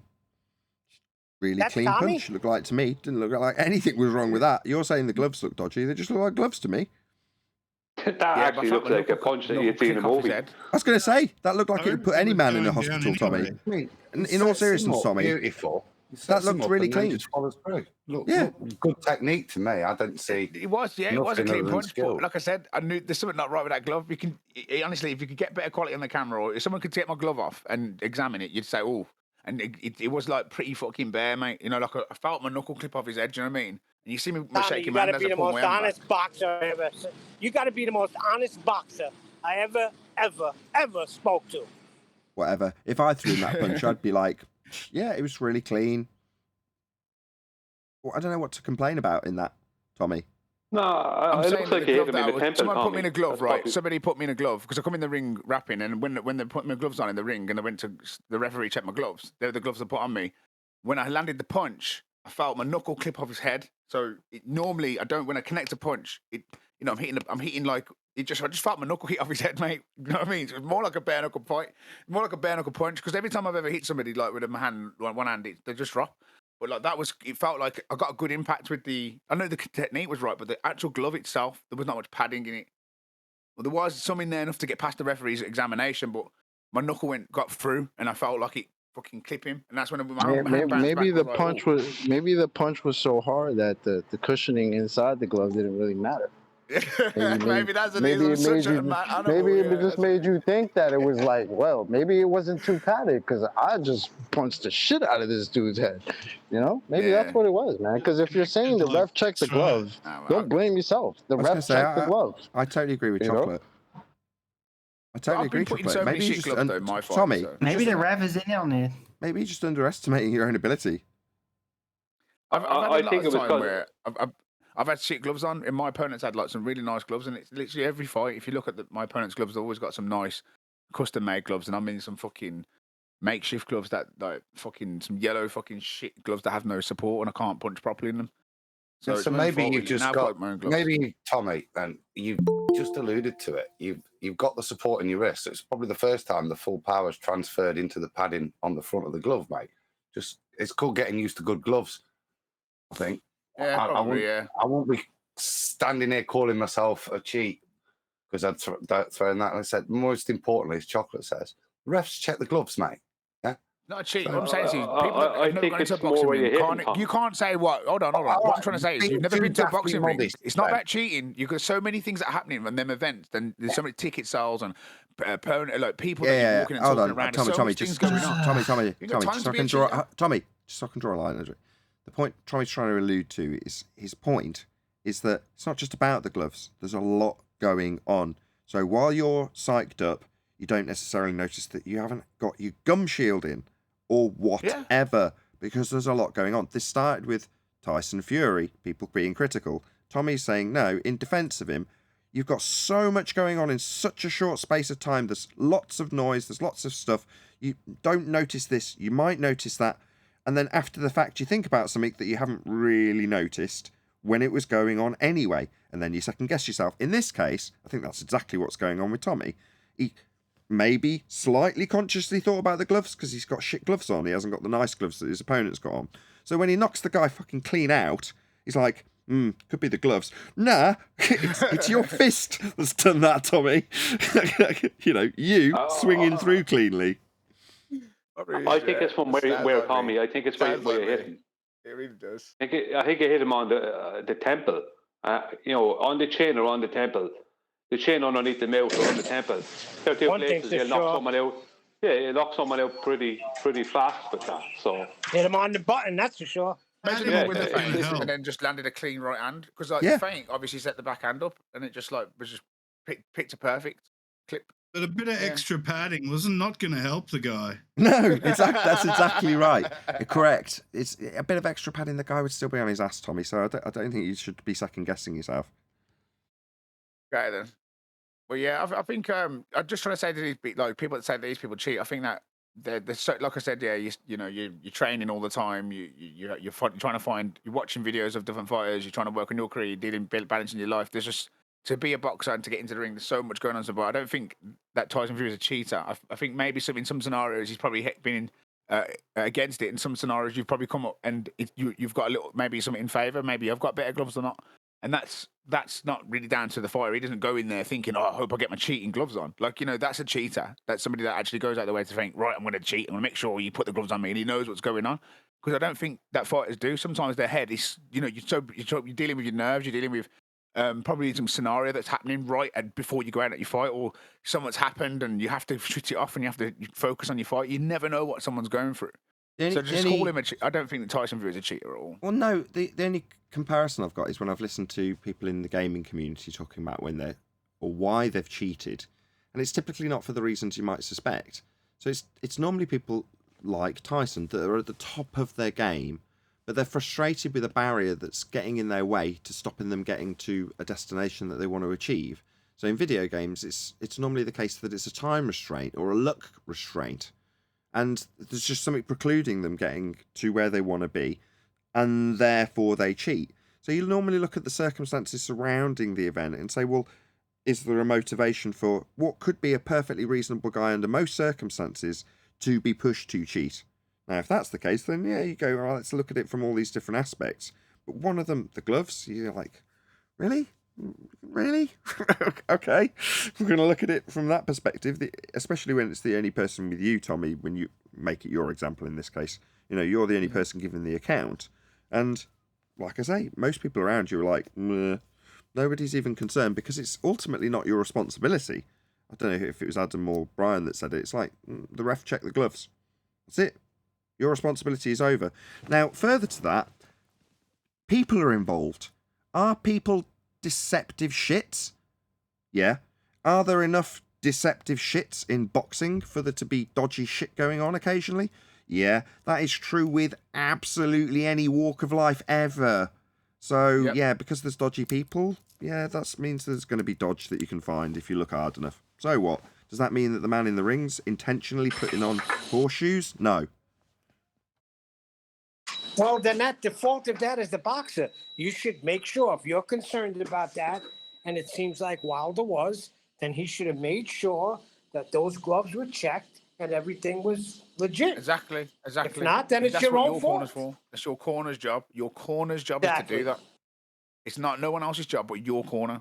So there's so much going on. You can't hold everyone accountable and everyone should just play fair. The teams have to look after themselves. That's how it works. Do you supply the gloves? No. At the event, I'll just show up. I'm just show up to fight, mate. Do you know what I mean? That's about it. But All you're thinking about is your fight. Your own gloves that you bring with you and use? Some people do. Some people bring their own gloves, yeah. So a lot of fighters are more organised than me. But like I said, like Tyson Fury, he's got a very similar character to me. I think he's Leo. I think he's fucking mentally fucking brilliant and also crazy. But he's good. He's got good values, etc. But he's upset a few people in the past. But he's now the fucking probably the best ever to do it. And that's amazing. He is the gypsy, because though, I don't think there'll be a heavyweight that will have all the attributes that Tyson Fury has had, and he's been able to display it against, a good dancing partner in Deontay Wilder. But unfortunately, there's no one else that's really going to put. I don't think Joshua has a chance, but in hell against someone like Fury. I used to think that I used to think completely opposite though, because I was retarded. I think watching Joshua's performance though, I can't be a fan of him anymore, because if you're 8 rounds down and you've lost 8 rounds against your opponent, Usyk is running away with this fight and taking all your titles. You just have to stop trying to do the 1-2 to the body and stand up looking pretty and stiff and stop being a little fucking ponce and fight.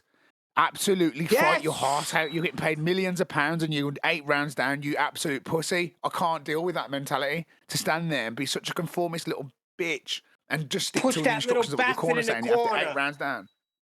Oh, God, it gets me so angry. I can't deal with it. I just can't be a fan of him. I can't, how can Anthony Joshua do that? That's a loser. I hope you're successful, Tommy, and one day somebody refers back to this conversation as an example to others, which is to say that, I can only give it from a YouTube example, which is to say you don't need all the equipment and all the swanky microphones and all the skills in the world. You just need to actually pick up your phone and do it and actually get on with it. And you're the same. You're like, did you have gloves? You're a boxer. No. I had my fists. I turned up with them and waited to see what happened, and then I fought someone. That's how it went down, right? Yeah. In other words, you were there to fight. And what do you need? Well, what are your tools again, Tommy? Can you name them? My fists. Right. Man, you had them, didn't you? They weren't left at home. The whole bean. The whole bean. But I love boxing's brilliant. I think everyone's really getting, MMA is it has a few flashy people, but it's still not as good to watch as boxing. Bare knuckle boxing is pretty good, but it's still not quite boxing finesse because you can't get the depth. There's so much academies and so much history and so much good families, 2nd generation families, 3rd generation boxing families, 3rd generation world champion boxing families. There's so much in-depth gyms and things to learn from boxing that it's just transcended into probably the only noble sport that 2 men can contesting in a display that people can enjoy and earn the most money from, and just better everyone's life, and also to show people there's an outlet for violence. If you have sometimes people have a dispute, right? And verbal disputes, are verbal, but sometimes it's nice to have a physical dispute, a physical fucking debate. And that's what I love. I love going in there and fighting people, and it's an outlet. It's better than me if I'm. It's good for the training. It's good for people's careers. It can be also devastating. People can get there's tragics that can happen and that, but with everything, there's always a double-edged sword too. I think getting to hit something at full force is something that's needed sometimes. Because, I didn't box people, but, I would train like a boxer. And I tell you, when I was stressed out, I would get home and hit the bag that I had in my house. It was the most beautiful feeling to just hit it and let everything go, and not get hit back, right? Well, yeah. I mean, if I had to fight somebody else, that's fine. But I'm just saying, letting steam off is something that I think a lot of people need to do. It was great, but if I got really pissed off, eventually, I literally would damage my boxing the sack. But I had a small one, and it really ended up trashing it. In the interest of balance, yoga is also beautiful, followed by a little bit of knitting. I can imagine you going medieval on it. Just get the axes out and chopping it up. Fuck it, no. That gives a whole new meaning to pictures. I do my boxing verbally against trolls. Check out how offended 10th man is that his pun hasn't made it through that chaos. 10th trying to get a pun out. 10th was supposed to present something straight after the show. Excuse me, this is an outrage. There's a pun lying out there. That's right. The knitting is the best way to sock it to him.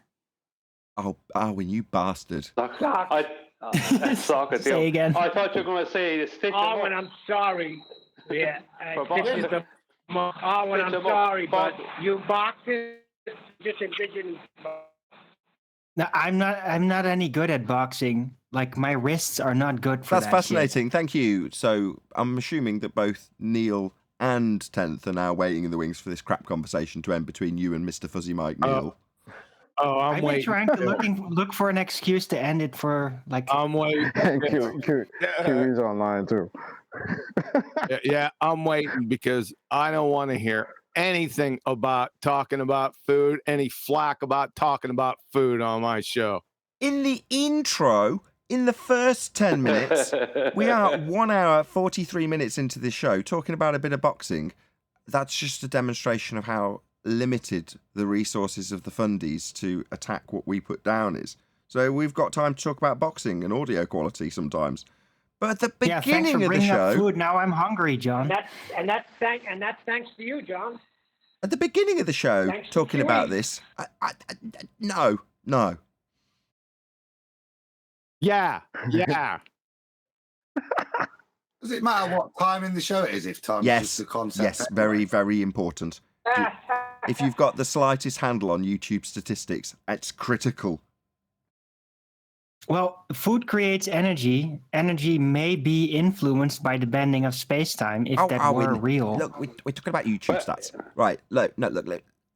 It's so important that the warm-up part of the show doesn't pollute the main part of the show, I split it, a great effort, into the pre-show and live show, so that by the time the live show starts, the actual content gets rolling, so that someone who clicks on it gets introduction, show. Not introduction and fluff for 45 fucking minutes. I mean, come on, you're not really going to fight... Pure fluff. I like QE's introductions. I enjoy all that. It's Betty's fault. Pure I think fluff. the audience like it too. Yeah, it's pure fluff. His graphics and all that, all his mad graphics and all his laughs and that get a bit repetitive sometimes. No. We're talking about his live show. Right. He did a live show and just waffled on with his guests for 45 straight minutes about food.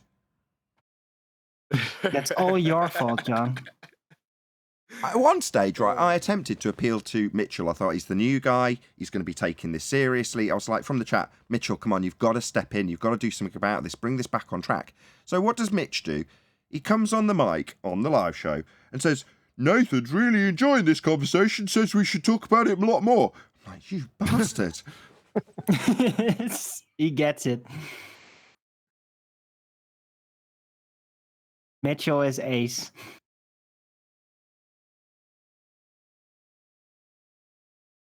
Yes, that drew a nice close to the boxing talk. It was fun, though, while it lasted. Good to have Tent Man Tommy. had something he wanted to present, but you stopped him presenting because you finished 4 minutes early. And he was going to present it just after the live show, but nobody allowed that to happen. Is he going to put another shrimp on the barbie? My watch is fast. I've got a wind-up watch, and it does gain time. Damn it. Yes, I did end early. My bad. I'll put my watch back. Tans, this is your cue. You're on mute. Oh, yeah, I was just waiting. Thank you, Brian. Yeah, No worries. I put the link in Master B. Overwhelmed is from People Magazine. Overwhelmed William Shatner tears up as he takes first steps back on Earth after space flight. So I watched the whole thing. Me too. I watched the whole. Sorry. All right, you want to finish it or what? I'm just really enthusiastic about this subject too, but I'll be muted. Shut up. Go ahead, Tenth. All right. Well, when you watch the whole thing, you hear the audio without break. Here, they've got segments of it.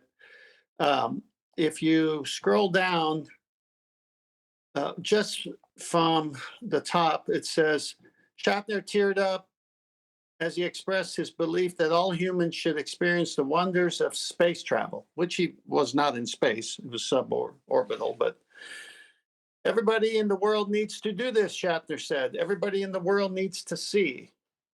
And then below the picture, putting the impact of his experience into words, Shatner reflected on how quickly the world as we know it can be ripped away and how precious life is. He's segueing here, folks. To see the blue color of the sky go rip by, and now you're staring into blackness. That's the thing. The covering of blue, this sheet, this blanket, this comforter of blue that we have around us, we think, oh, that's blue sky. And then suddenly you shoot through it, all as if you rip off a sheet while you're asleep. And you're looking into blackness, he recalled. He didn't see stars. He said he saw the moon go by in another segment. You look down, there is Mother Earth. Comfort. And up there, is there death? Question mark. I don't know. Is that the way death is? Question mark. Whoop. And it's gone. Geez, it was so moving. He continues, this experience is something unbelievable. And then he says, brimming with emotion, Shatner thanked Bezos for his aerospace company and for giving him the most profound experience. I hope I never recover from this. I hope I can maintain what I feel now. I don't want to lose it. It's so much larger than me, he continued. It has to do with the enormity and the quickness and the rudeness of life and death.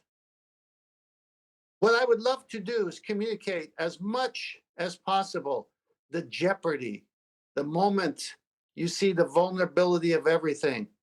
It's so small. This air, which is keeping us alive, is thinner than your skin.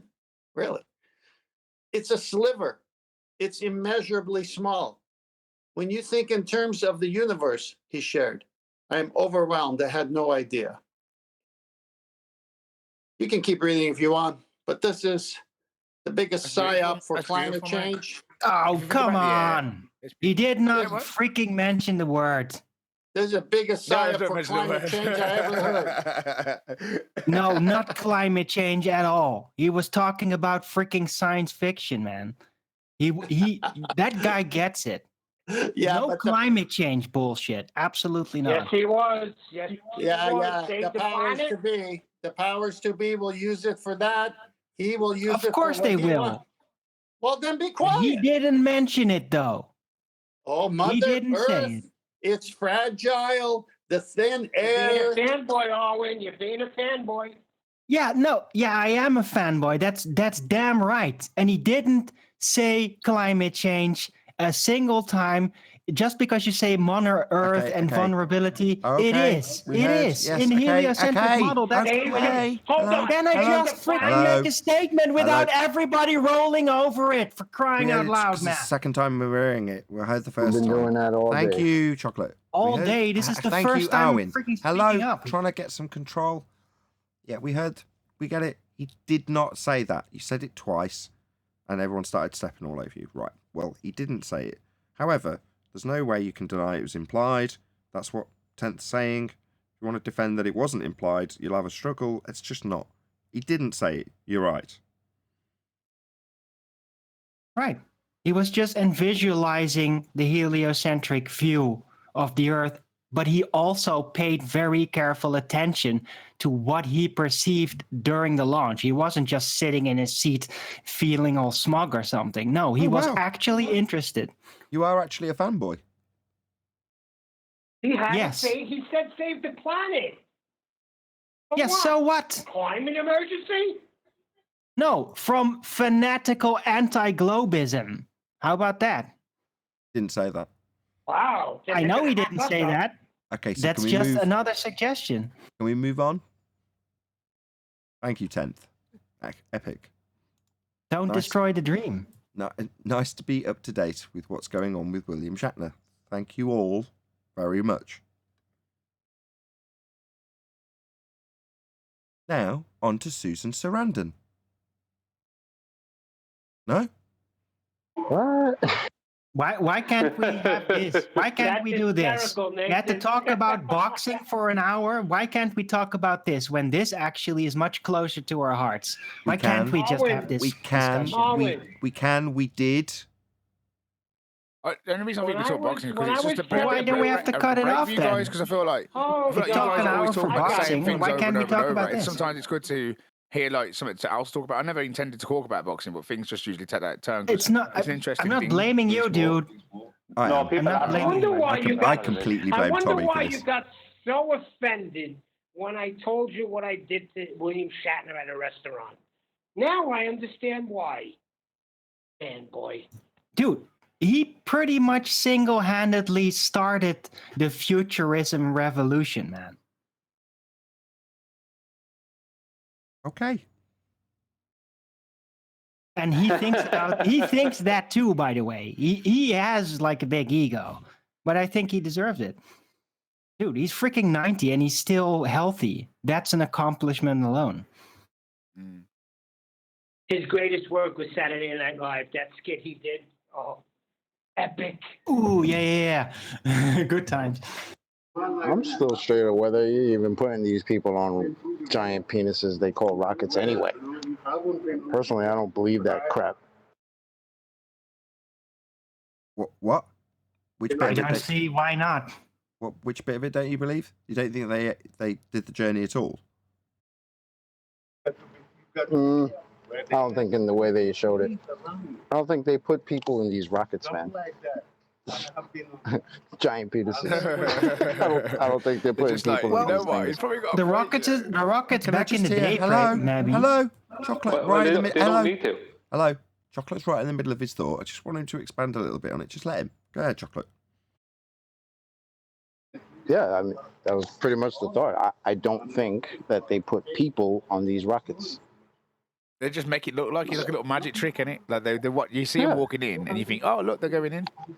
Yeah. And they just slide down the I rocket don't think underneath so. it. I and don't they think just so either. slide down in that big, that thing that pulls away. That thing that pulls away probably pulls the astronauts out. Like when it pulls away from the rocket.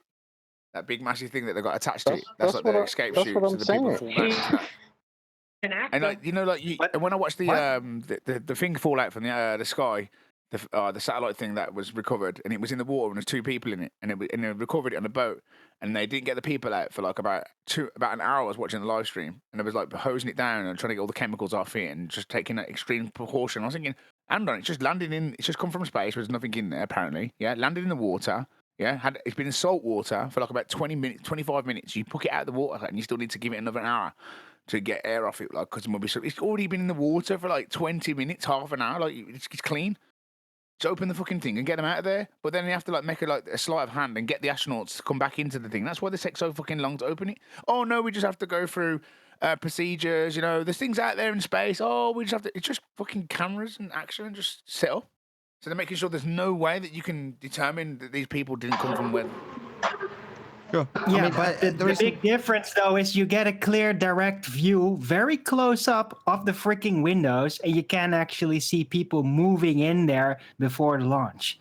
So, and yeah, of course, that does still leave open an option for trickery. Come on, Aaron. Yeah, no, Come on. Guys. Oh no, it must Hello, all be fake. hello, Every hello, part is hello, fake. hello, Every part is fake. hello. Can everyone just shut up for a second?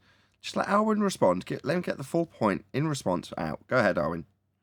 Yeah, I think that in the past there has absolutely been trickery with preposterous setups that are way too lethal to actually do that for real, right? That doesn't mean that this is faked. There's a constant camera view up close of the thing into the windows. You can actually see people moving in there.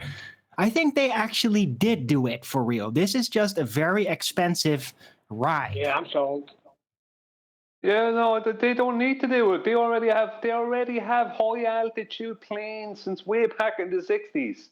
They don't need to have rockets going up. They can put people in the high altitude planes and send them up there.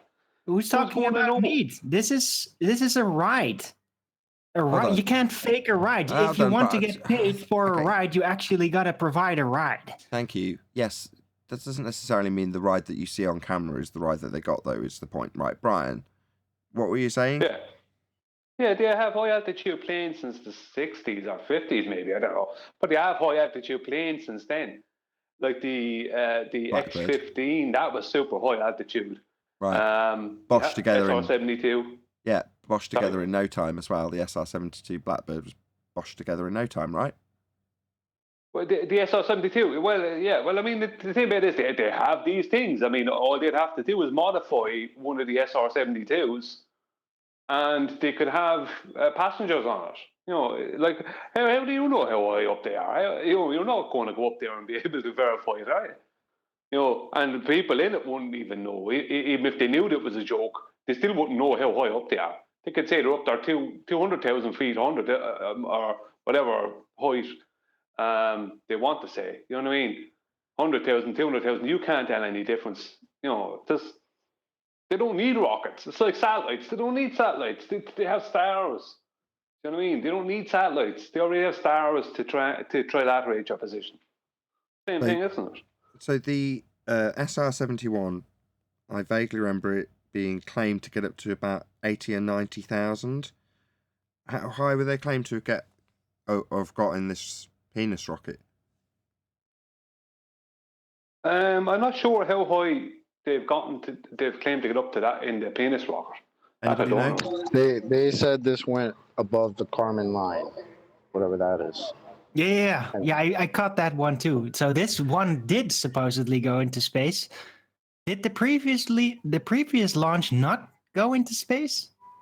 I can't recollect how high that Kármán line one was doesn't supposed to exist, go. so they didn't go up there.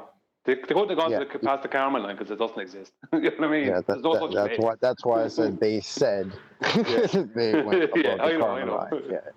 The Richard Because there was an altitude meter. They did go up pretty high according to the numerics. Well, how high? That's what I'm asking. I'm now looking it up. 300,000 feet. 330,000 feet. That's what I've got. Is that correct? Yeah, something like that. Yeah, 66 miles. 66 miles Okay, high. Okay. Got a number. May I say something? The Richard Branson version isn't the origin version. It's a plane, and that went up. And I'm looking at it, 55 miles. So that didn't have to be launched. Well, high altitude balloons don't make it past about 21 to 24 miles up. They can't because of the air pressure. They can't do it. So in an airplane, right? This is the problem. In an airplane, the average internal air pressure is 11 to 12 psi, not the usual 14.7 average we have here. Now, I'm not saying it's always 14.7 exactly where you stand on Earth, but that's the average, right? But the reason they have 11 and 12 psi, mostly 11 on commercial airliners, is because if they have a higher psi inside there, then the structure of the plane will start. They start having structural problems because the internal pressure will be too different from the external, so it will want to escape. But you have to have enough air pressure for people inside to live and breathe. So they have the cabin pressure for the passenger is about 11 or 12 psi. So it's lower than what we're used to, but it's not so high that it will cause structural problems to the 747 or whatever, right? Because they're going to be up in a lower pressure area. So whatever they're flying up there, right, no matter what it's made of, if it's got a higher, way higher internal pressure than the external, then entropy is going to cause whatever it is to have serious structural problems. And that would be our number one problem. You know, there's no way they're going up 60 miles. This has never happened. There isn't a 60 miles. They're not doing that. They're going up pretty high, but they're not going up that high because they have to have a certain amount of internal pressure. But if the external pressure is 10 to the minus 1 torr, how can they have a 14.7 or even a 12 psi inside? They can't. It would just, there'd be no holding that. You understand what I mean? And the materials aren't strong enough to hold a 11 psi pressure in a cabin that's capable of sustaining life for any period of time in a 10 to the minus 1 torr vacuum. You're saying that's not possible? Well, if you look at if you look at a submarine, right? Look at what a submarine is made of. Now, they don't deal with that kind of pressure differential. Submarines travel mostly at 30 feet below the waterline. They will go down to 60 feet, but most of the time, submarines are no lower than 60 feet below the water, and mostly it's at 30 feet. Right? Because even when a submarine has to deal with serious pressure differentials, because none of these things are built as heavy as a submarine. So when they're dealing with much, much worse, much more extreme pressure differentials, because I don't care what the thing is made of, you can make it out of titanium, entropy will take place. You know, so that would be my argument against them in the first place. You ever seen what a bird could do to a plane?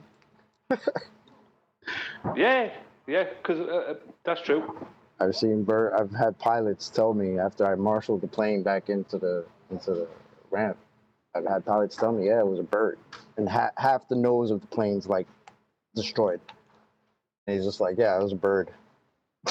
It's just like, what? That's insane. As you're on the mic, Chocolate, just to speak to your point earlier. So certainly with the shuttle, the Russian equivalent was perfectly capable of taking off from the ground, doing its stuff and coming back. It's an aeroplane, just like the shuttle. And the shuttle, I suspect, and Dilly Gill would allude to this also in his videos, was no different. It's just an aeroplane. But you've got to have a bit of a spectacle. So they create a half-scale model, strap it to a couple of fireworks and fire it up into the sky. And then you've got this magical spectacle of it taking off. Now, that's not to say that they don't just launch the aeroplane, they just take it off, because what, they've told you that it has to be strapped to rockets to go up? That you believe that it has to? Well, that little switcheroo is a well-rehearsed, well-orchestrated, and executed for a long time plan. Why would it be any different? Now, you've got a paid actor to come along, who's well-respected, and you just do the exact same thing. You launch up a half-scale model for the public to watch from a distance, carefully calculated, and they watch the penis fly into the sky, highly dangerous on a firework. The reason I immediately prick my ears at chocolate is because of that. Would you strap 90-year-old veteran, well-loved guy to a firework, potentially blowing him up in front of millions of public fans? Yes. Nope. No, you don't do that. No, definitely not. People have got If it stunt is his doubles when last wish, they're being paid, as opposed to the eluded truth of this, which is he's paying them. Yeah? When actors are being paid, they have stunt doubles and such. Even he has stunt doubles. But what, they're going to strap him to a firework, light it, and send him into the sky? No, much better to send a half-scale model up for the public to watch and go, ooh. And Arwen's like, oh, you can see in the windows. Yeah, we don't even need to go there, Arwen. I'm pretty sure that your rage and anger at everyone pointing out that, yeah, just because you like the idea of them. Boo! Yeah, fine. We've passed that bit, though. Yeah, we've passed that bit. Anyway, my point is that you just stick him on an aeroplane, take him up, and then dump him out. Much, much, much safer. That's terrible. I understand the implications of that meaning would mean that he's lying, but he's an actor, right? Yeah, I mean, he can come, supposedly, quote unquote, come back down and share the same experience as somebody who's just gone really, really, really, really high, right? I think any of us would have that experience if any of us got that high, right? So I'm not saying that he's lying about the experience, but how the experience was played out, I don't think happened, because I don't think they put 90-year-old William Shatner, Captain Kirk, in a penis rocket and sent him up there. That's just me.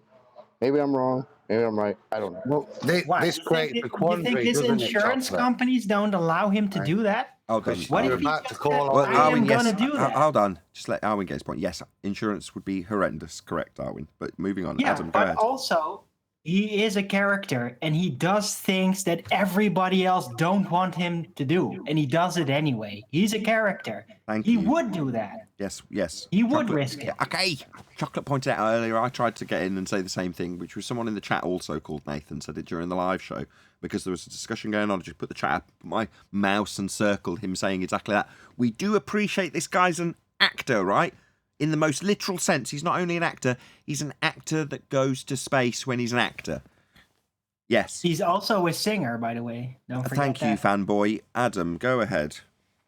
Now, I think my point has probably been just made. I was going to say to Chocolate, the trouble with that, Chocolate, is it would imply that Shatner is lying about how he got up there, which is going to cause serious cognitive pain for Arwen, which he then duly obliged.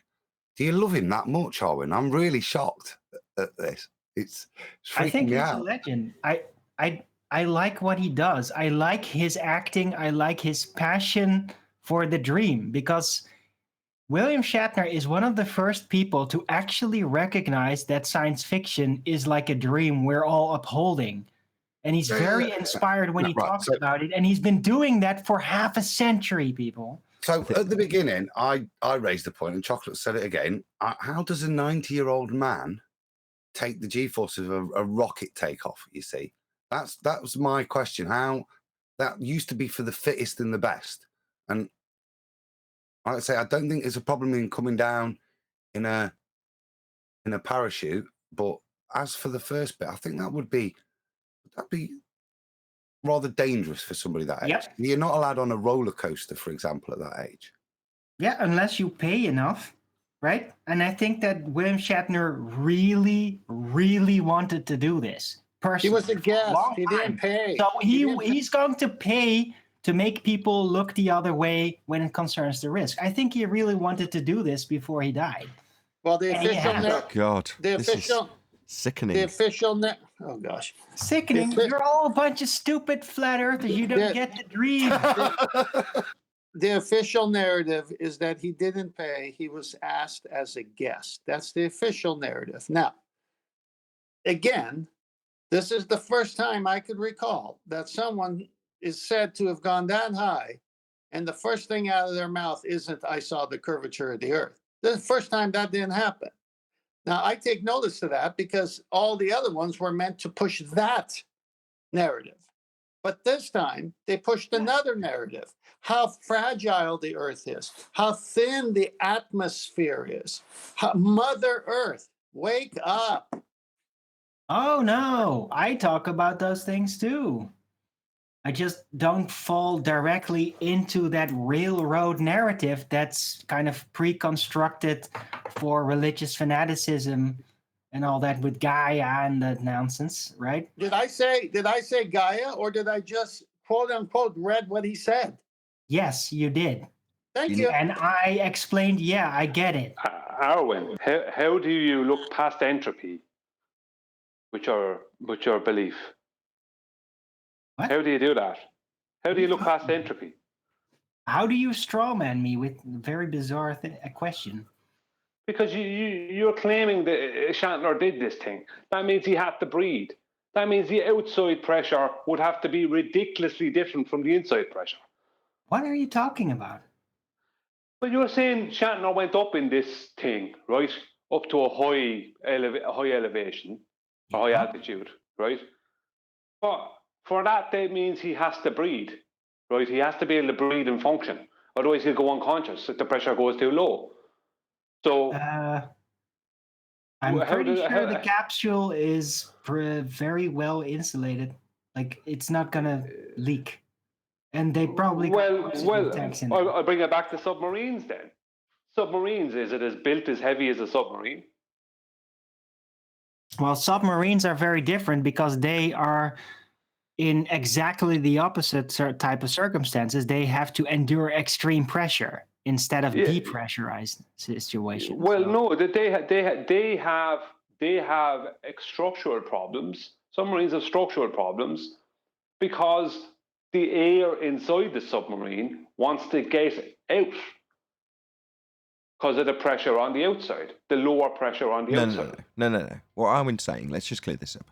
What Arwen's saying is your pressure that you pressurize the submarine with is withstanding the pressure on the outside trying to get in. So you're trying to balance out extra pressure that's external to the capsule.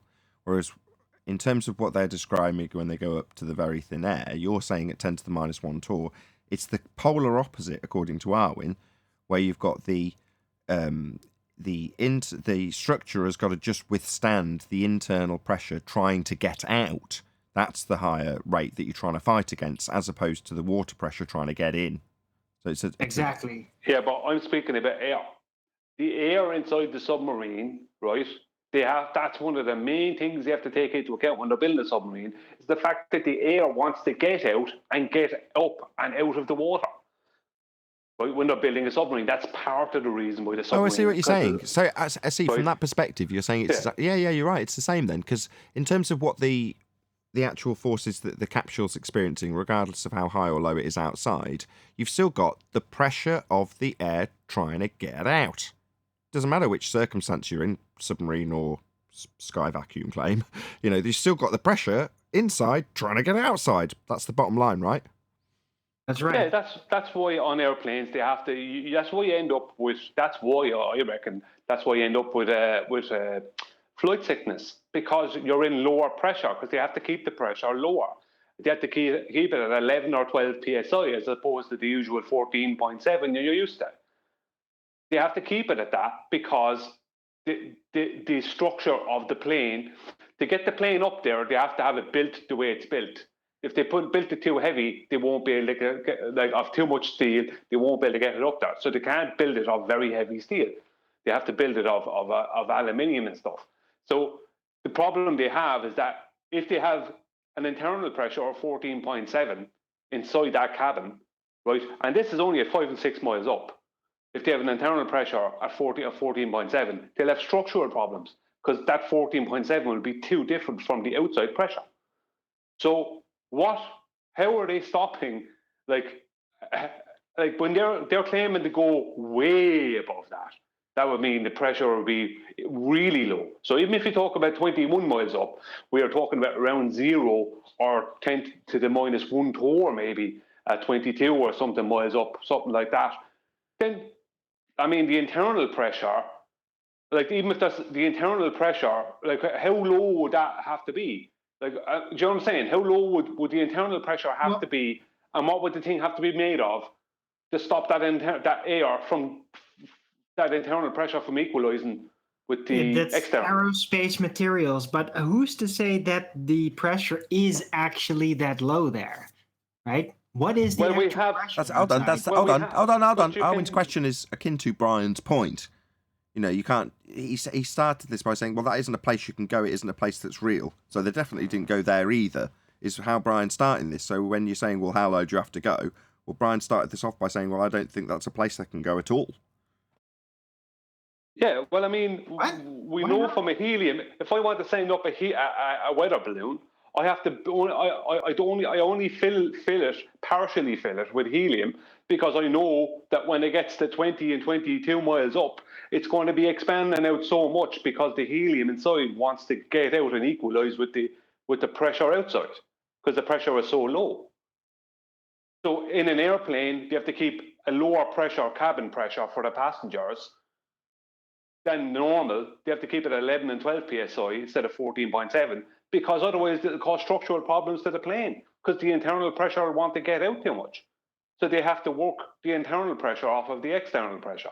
And they just I make think it. you're overestimating the influence of the pressure differentials. They got that sort of thing covered with modern materials. Exactly. They use adamantium these days, and it's much tougher than aluminium or carbon fiber. You know, you just need to use adamantium. Materials, plastics and carbon fiber. It's really light, very sturdy, very flexible, etc. Right? Yeah, adamantium would be too heavy. Unobtainium. Adamantium. No, that's wrong, chocolate. No, if you spread it out to 0.1 millimeter, it's actually really light and very strong. Like gold foil, but Like adamantium. foil. I'm pretty sure the lunar landing. How do they squish Really the my joke. material to become that thin, though? It's so hard. Look, they checked out whether or not adamantium foil worked on the lander for the moon, didn't they? It was covered in adamantium foil. The moon lander. How that did they- explains. how did they Now rivet it's these things finally together? possible. What did the rivets use? And what did they use with how did they rivet these things together? Or did they just mold the whole thing like an Apple MacBook Zippers, out of man. one solid piece? Well, they just pour it. So adamantium's kept very warm. You know, you have to keep it very, very hot. And then you pour it, and then it forms. You don't have to rivet anything. And it's really thin. You know, the guys, when they said that they could poke their fingers through the structure, you know, that's just because it was made of adamantium.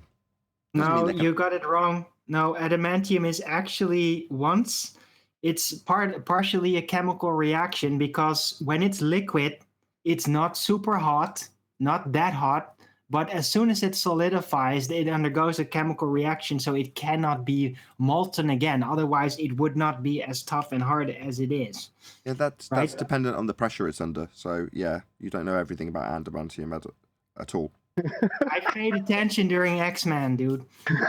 Yeah, and they didn't even mention the pressure it was under, did they? What pressure was it under in those vats? No, but that's not really relevant. With the Oh, not pressure. relevant because you don't No, know. it is relevant. It is Yeah, relevant. it's but relevant the whole when you point know. is that once it solidifies, it's not going to go back to liquid. Yeah, It's we a all one-way know that. transformation. Yeah, don't talk about the basics of adamantium. We all know that. Right, Yeah, back to Brian's. I have to remind Brian's everybody, though. point. in Thank terms you, of Adam. Pressures. So standard air pressure described in Tor is 760. To use some of these calculators that theoretically give you what the air pressure will be up there, that is 0.06 pascals, which converted is 0.00047 torr, so 4.7 times 10 to the minus 4 torr. So compare that with 760. So I think that's 7 orders of magnitude difference. Wow, that's more than I was expecting. What are these special materials again, Arwen? Hold on, though. Not just Hold on. composite plastics, Just 1 second. carbon Just let me ask Adam plastics. something. Hold on, Goes Adam. really Just 1 far. sec. Just 1 sec. God. Yeah, just 1 sec. So 7 orders of magnitude, but here at 14.7 psi, we can only achieve something like 8 orders of magnitude here on the ground, can't we? I don't know that detail in terms of how it's. I think that's 10 to the minus 6 to 10 your to the vote. negative 6.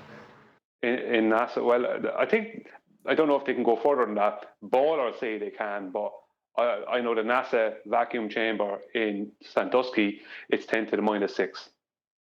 10 to the minus 6 would give them 9, wouldn't it? 9 orders. Then of again, magnitude. ballers say that I curved just lines want are to clarify straight, this etc. point. Just with Adam, let me get to the end of the point. So here on the ground, we can achieve how many orders of magnitude differential, Adam?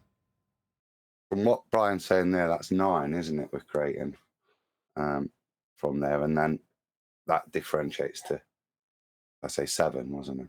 4 and 3. So in other words, okay, yes, obviously 2 orders of magnitude is absolutely enormous, but we're still talking 7 orders of magnitude in terms of the differential that they'd have to.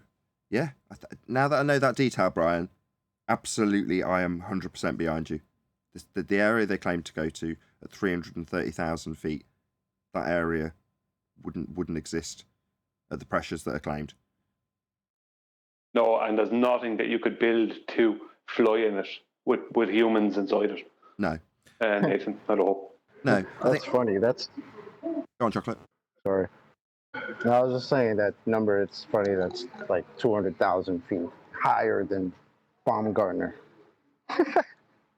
That's cute. Okay, so this is a deeper fabrication than might meets the eye. I think that's the expression. Well, the argument that remember the argument some years ago before the gas pressure argument was always, do rockets work in a vacuum? It's not whether rockets work in a vacuum. It's that how could you have, what would you have to build it It's of? what vacuum? Yeah, what vacuum? But do you know what I mean? What would you have? But what would you have to build it of? And how would you build it to have human beings exist inside? You know, we need a certain air pressure, otherwise you'll go unconscious. So what Well, we can build it hold of? on. We can answer differential. that. Hold on, we can answer that. So, presumably, if we can only achieve the maximum we can achieve is 9 orders, and that's I've seen it. It's like 5 foot thick steel walls, right? If what I'm thinking of is that particular NASA vacuum chamber that you've described. Say again. I think it's 8 from what I remember. Right, but there's going to be everything in between, right? On the ground, somebody will have got a pretty substantial, I would imagine, chamber that can achieve 6 orders. The same, in other words, the same differential at the very least. Right? That will be, someone will have that. That will be in existence. If you've got to 9 orders, there's going to be everything in between. There must be. So we can probably qualify what you'd need, Brian. Yeah. No, there is. There is. Sorry, man. I was just going to make a joke. Nah, just make a capsule that's, the size of 3 sheets of aluminum foil, make it like 10 feet, square feet, and yeah, you're good. Put it in a vacuum and everything's great. Yeah, well, NASA tests out all their astronauts and all their stuff inside vacuums, don't they? No, they don't. No. Exactly, they don't, because they can't. It can't be done. The pressure differential is too much. As I said, a massive weather balloon, helium balloon, can only be partially filled because when it gets to 21, 22 miles up, it expands out so much it starts wanting to explode. You know what I mean? It's like a commercial airliner is 11 to 12 psi because they can't bring it lower because it'll just cause health problems or unconsciousness of the passengers, and they can't bring it higher because it will cause structural problems because the internal pressure will be too different to the external. And that's at 5 and 6 points up. That's like 35,000 feet up. So, they're not going, like, if you're trying to put a human being into something, that means that human being needs a certain amount of air pressure to exist. What are you building these things of for them to withstand the external pressure, or the internal pressure that's needed for human beings not getting out to the external? You know what I mean? It's not possible. Yeah, I agree. Thank you for doing all the maths, Adam, on the spot. Thank you, Adam. How thick were those walls and how much rebar? Just for 6 minus tar? 6? We don't know. There's 6 foot concrete and 2 foot steel. But for 9 orders I of think. magnitude, though. So maybe it works in reverse. You need less protection as the magnitudes get higher. That's why up there you only need 3 sheets of aluminum foil. Well, no, tape. it's less. The differential's less. So it's 6 orders of magnitude is the differential that they're claimed to be experiencing at 330,000. Well, here the maximum is 9 that's been achieved. Now, so far no one's dug out. Well, this particular one gives you exactly 6 orders of magnitude differential to say this would be comparable to the differential. Well, NASA has other vacuum chambers, and there is other vacuum chambers in Russia and China and places like that. Before they had the Sandusky one, they had other ones that were less than 10 to the minus 6. They might have 10 to the minus 3 and 4 and stuff. Exactly. So they've had those like. Yeah, exactly. And one of them, exactly, and one of them will show the differential that's comparative. That's all I'm saying. Just not the one that we're referencing that's 9 orders of magnitude. But there we go. Yeah, another part that comes into it is lift, because if you can't build something that's extremely heavy just to withstand an internal pressure getting out to the external, you can't do that. Because no matter what you do, once you send something up there, I don't care if you use rockets, right? At the end of the day, it's like it's going up into a lower pressure. That means, they have to deal with lift, right? And weight versus lift. That's part of aerodynamics. Like when it comes to airplanes and stuff, weight versus lift. Weight is the enemy of lift. You know what I mean? Lift is up and staying up. Weight is down and bringing it down. So, like, are they trying to claim that they're sending submarines up there on rockets? Do you know what I mean? How long is that going to stay up there? How are they going to stay up there? How are they? How are they what are they pulling in? How are they making it all happen? There's so many factors to this. Like, first of all, there's the human factor because of the air pressure, and then you have lift versus weight. Do you think it helps their case at all that you have astronauts like literally on record talking about how thin the outsides of these vehicles were? Like, how does that help their case when they're supposedly going somewhere where they need more protection than anywhere else that known to man? It doesn't. But yeah, it's just ridiculous. Well, they've positioned their story in a region that isn't real. And by the sounds of things, the more I hear about this Shatner story and Bezos rocket, it's going to the same place. Doesn't matter if they're right on the border of the sky vacuum. The sky's not a vacuum. If they're claiming to visit that region just beyond the Kármán line, all right, well then you managed to just poke your head through the Kármán line and look back down as described as maybe the blue layer that was first popped through. Yeah, well, that's gas pressure. What do you think it's doing there? You think it's just hovering around, chilling out, getting fat, and then falling back down like the rebellious gas particles? No, if there's an area of space for them to travel into with that rocket, then every bit of gas that was around them would be continuing its directional travel into the area also. So, as far as I am concerned, this story, doesn't matter whether they define it otherwise, takes place at the limits of an area that cannot possibly be real. They're saying they went up to the Kármán line. Well then, beyond your Kármán line, where you said you just popped your head through, would be an area that all of that gas pressure would want to fill. Entropic law, regardless of how it's applied in this instance, genius though it may be by Brian in terms of how the capsule wouldn't work, this is no different to arguing about whether or not your rocket itself can push off the non-existent gas pressure when you're out in the 10 to the minus 17 torr vacuum that doesn't exist. Now, if they're going to say that this is 10 to the minus 1 torr, well, okay, you're claiming to be looking out into a region that's getting ever lower in terms of its pressure. Well, all that's going to happen is entropy is going to want to increase, and the gas that you've claimed to have just travelled through, that you've passed through an area that it's just stopped at? No, that's a violation of natural law. So this entire story just sounds like a watering down, a dilution of the same exact nonsense that's claimed by NASA and SpaceX or anybody else that's claiming to go out to the sky vacuum. They're not. So at that point, where they're going somewhere where you can't and doesn't actually exist, does it really matter that they've got 3 mil of aluminium protecting them against 10 to the minus 1 Tor? Does it matter? Well, no, the entire thing is a charade. A charade. It's nonsense. Yeah, and Nathan, my examples were all real-world examples. I'm not even speaking about their claim of 60 miles. Like, I'm speaking about submarines, commercial aircraft, and weather balloons.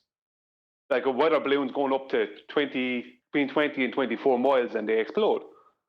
And that's not anywhere near 10 to the minus 4. That's 10 to the minus, I think 10 to the minus 2, something like that, Tor.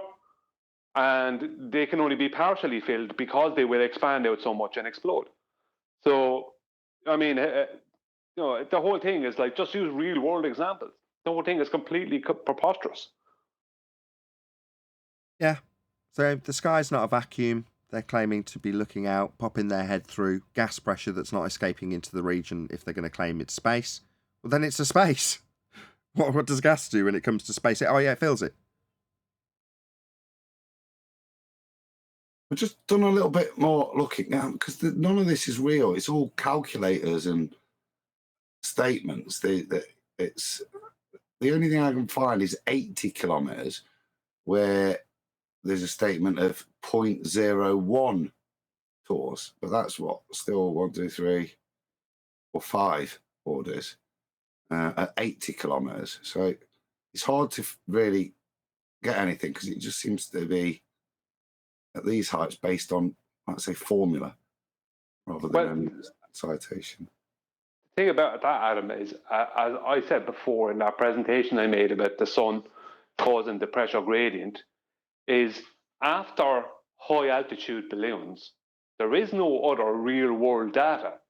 After that, the next step after that is NASA or whatever space agency sounding rockets to go off out into outer space and send back pods of data. You know, after high altitude balloons, there is nothing else. There is no other data. There is no real world data after you're talking 20, you mean between 20 and 30 miles up. There is no, even if there is, I wouldn't even say past 25 miles. Hold on. Adam just said that, hold on. Adam just said there was stuff at 50 miles. What did you have, Adam? At 80 kilometers, it was 0.01. I'm reading the disclaimer on this air pressure altitude calculator. And the formula's P equals POE, the minus H over HO, where we've got atmospheric pressure at sea level, height in altitude, and the scalar to apply it to. Note, the surface pressure there is approximately 1 bar, and the scale height of the atmosphere is approximately 7 kilometers. So they've only taken data up to 7 kilometers to derive their scale. I say the rest of it after that is just applying that scale to that imaginary height. Well, this can go straight in the bin. It's all calculation, Adam. After that point, after high altitude weather balloons, it's all calculation. Because remember, even if you look at the percentages they give you for our let's say air supply, right? That's all based as well, right, on calculation. Nope. Because their belief is that there's a 6,200 mile high atmosphere, when the truth is we have an air supply that goes up to maybe 30, 36 miles maybe or something like that. You know, there's no evidence past a certain point in the sky. I've got another one here. It's Keesian.casio.com online calculator, atmospheric pressure from altitude calculator, and same thing, same parameters, but the formula again reads, but it's got a clearer bit of intro. The atmospheric pressure observed is adjusted to the equivalent sea level pressure in order to construct an isobaric weather map. If the altitude is more than 11 kilometers high above sea level, the hypsometric formula cannot be applied because the temperature lapse rate varies considerably with altitude. So another disclaimer that it's only really works at things we can verify. So they're not much used, these online I calculators. say, so beyond that, that's it. That's what you've got that's accurate. Okay, so this Bezos rocket becomes a new source for that then, right? They've come back with, presumably with altitude and claim pressure data on this trip, or is that just not the purpose? Arwin, you mentioned that they were showing those figures. I don't know what you mentioned. You mentioned it earlier. I'm sure you did. Those figures, well, they did show like an altitude meter constantly during the whole thing. I don't know how reliable it was, right? But yeah, I couldn't detect any like, oh, this is obviously wrong or off or anything. So I don't know. I don't know how high they really went. I'm curious. Any camera footage from inside? Any of that? Nope.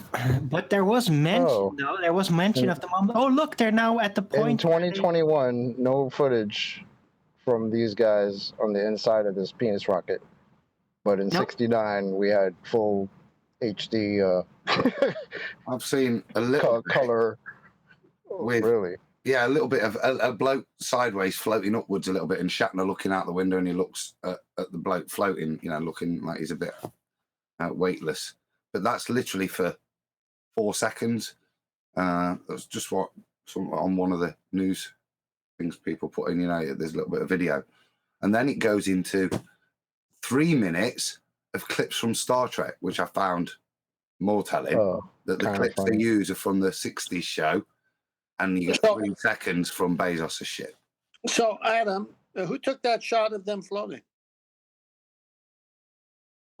Just like a little crappy looking web, and it was low res as well. Okay, so they had Oh no they way! only turned it- They're using Crapovision as well. Oh, I love it.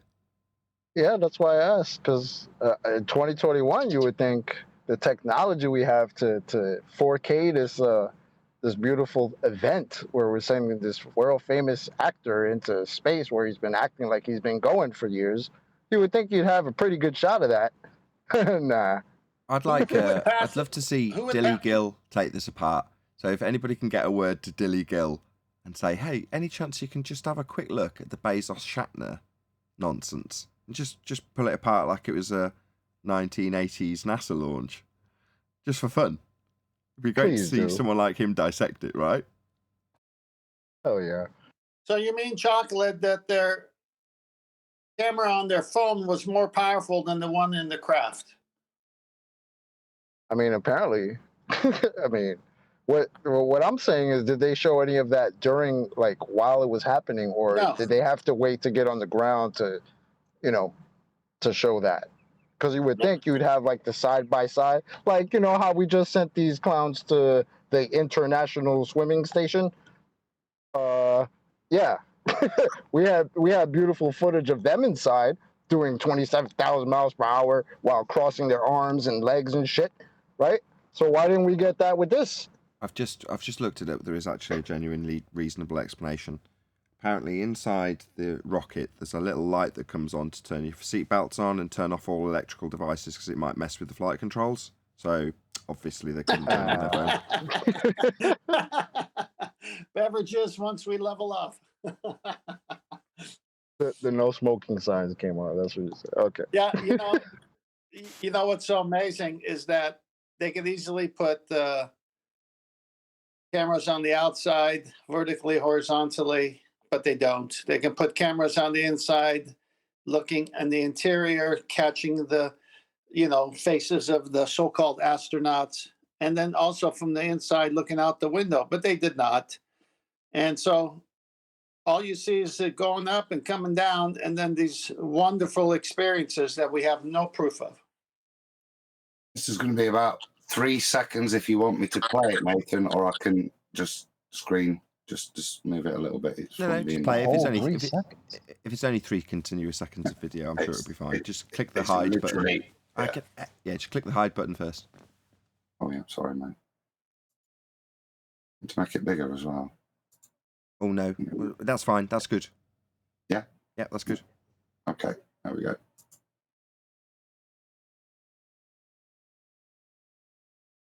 And that's your lot.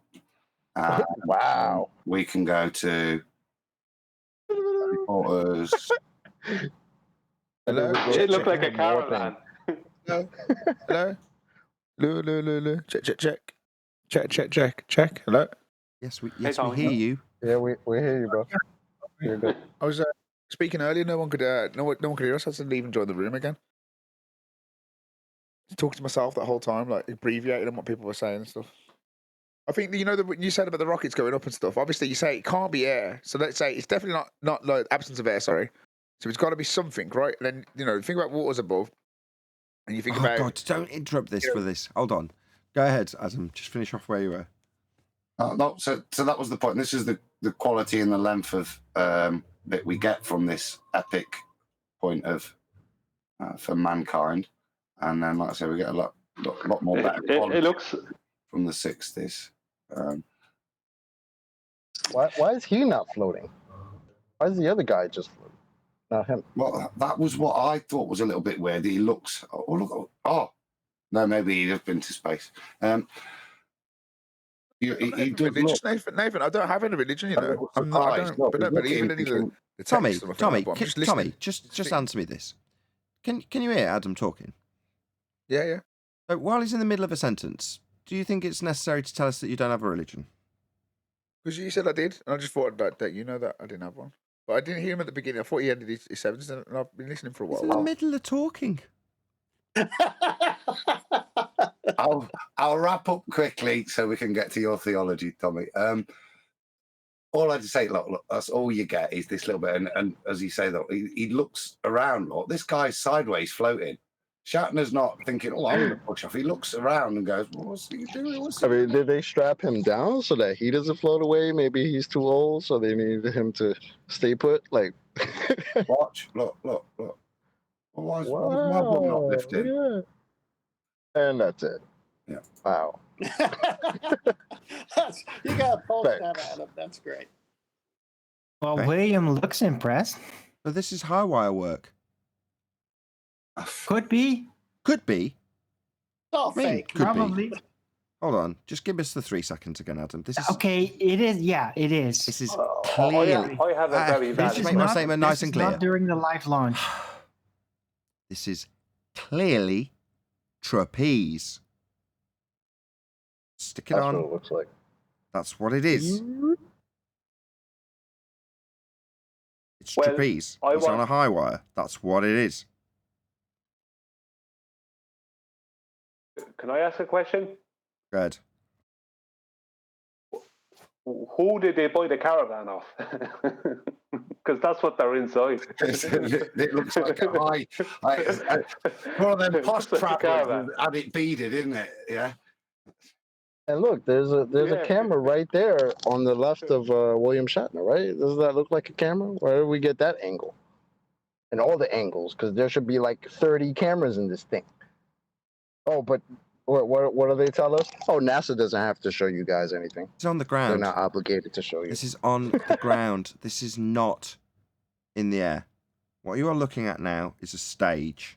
This is not in the air. This is on the ground, on a set with high wire trapeze. What you are looking at here is not in the sky. These screens, which is what they are presenting an outside view. They are not windows. This is not a spaceship. This is not in the sky. This is a stage with men on high wire. I agree. You agree? That's what it is. Man's a liar, I wasn't looking for affirmation. I wasn't looking for affirmation. I was stating it as a matter of fact. That is what this is. That is a trapeze. This is a stage. That is not a man in a sky vacuum floating. That's a stage.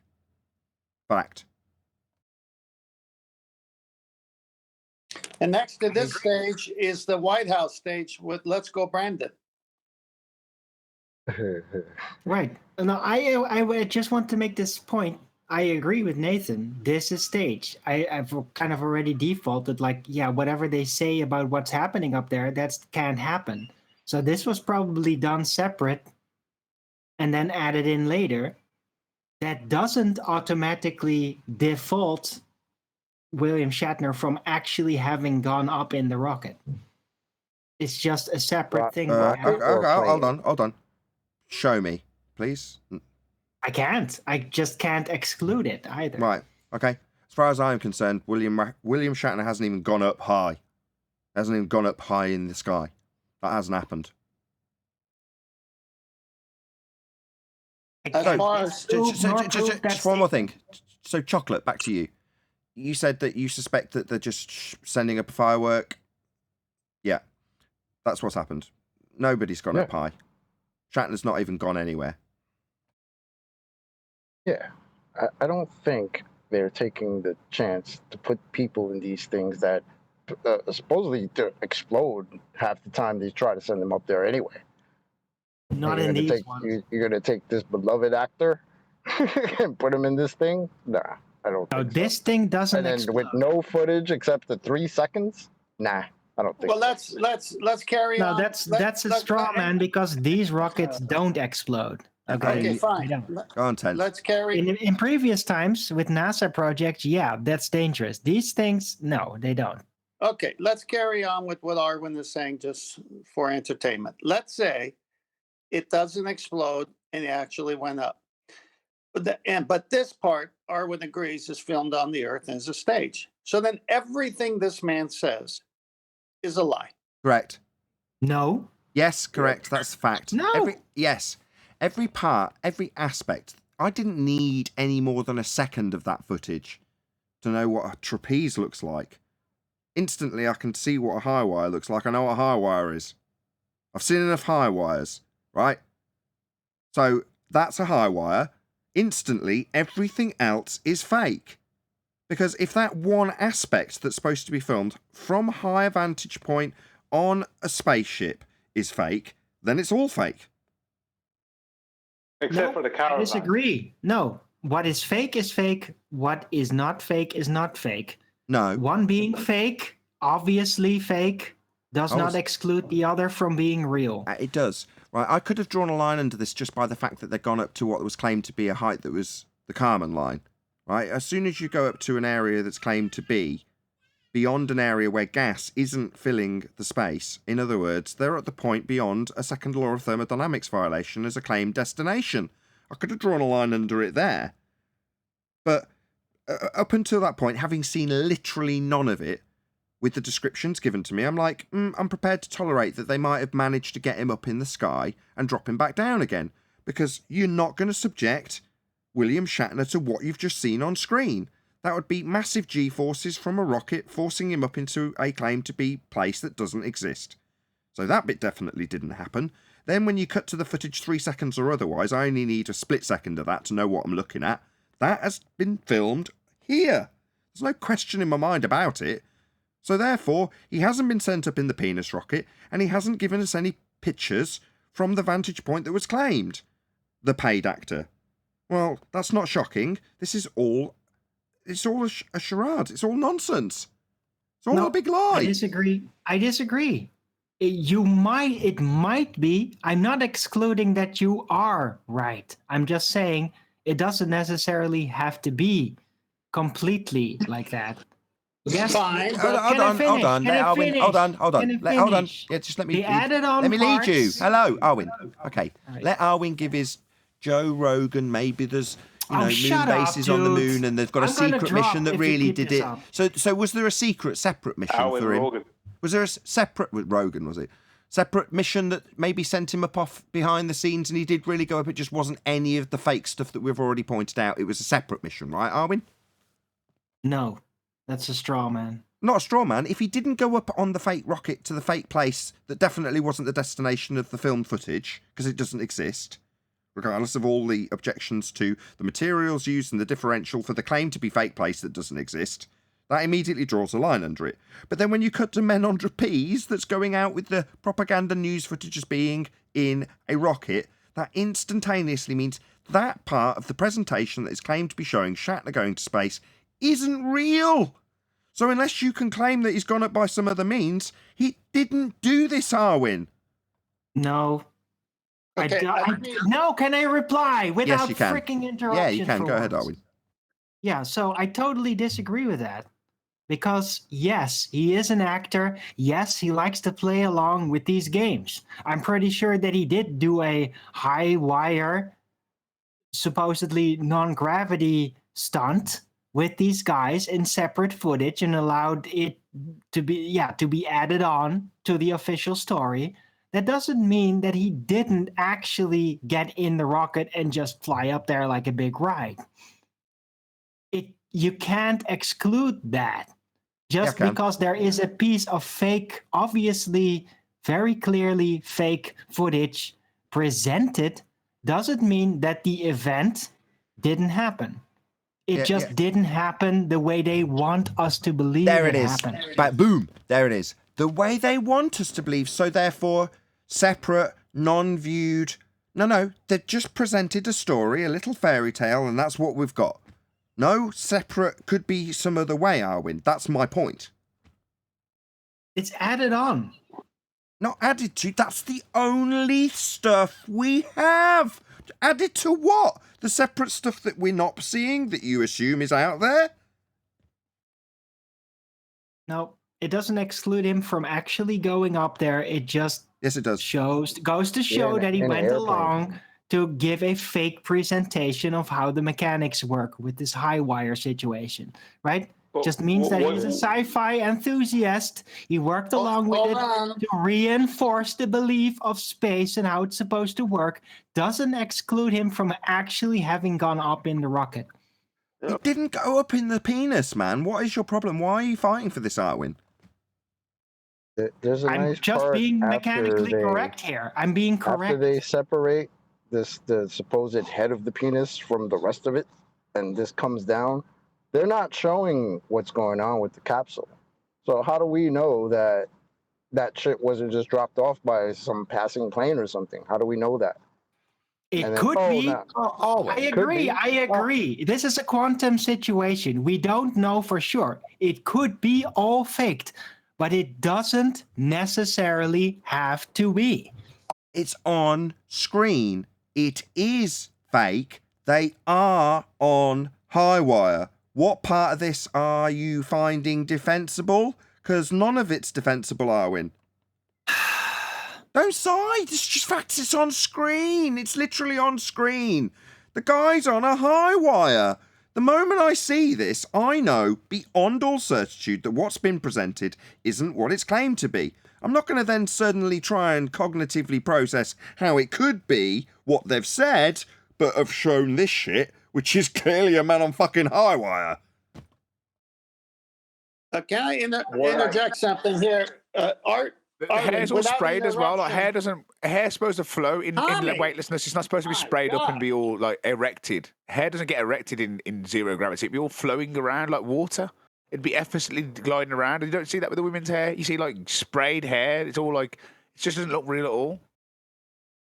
All right, Tommy. You guys you have to look at it. Okay, Tommy, once you've interjected, you've got to have a pause. Let the person that you've interrupted get to the end of that. I'm sorry. That's okay. Go ahead, 10th. Yeah, first to Arvin, with all due respect. Please, can I go on without any interruptions? I'd like to say. Absolutely not. You will be interrupted.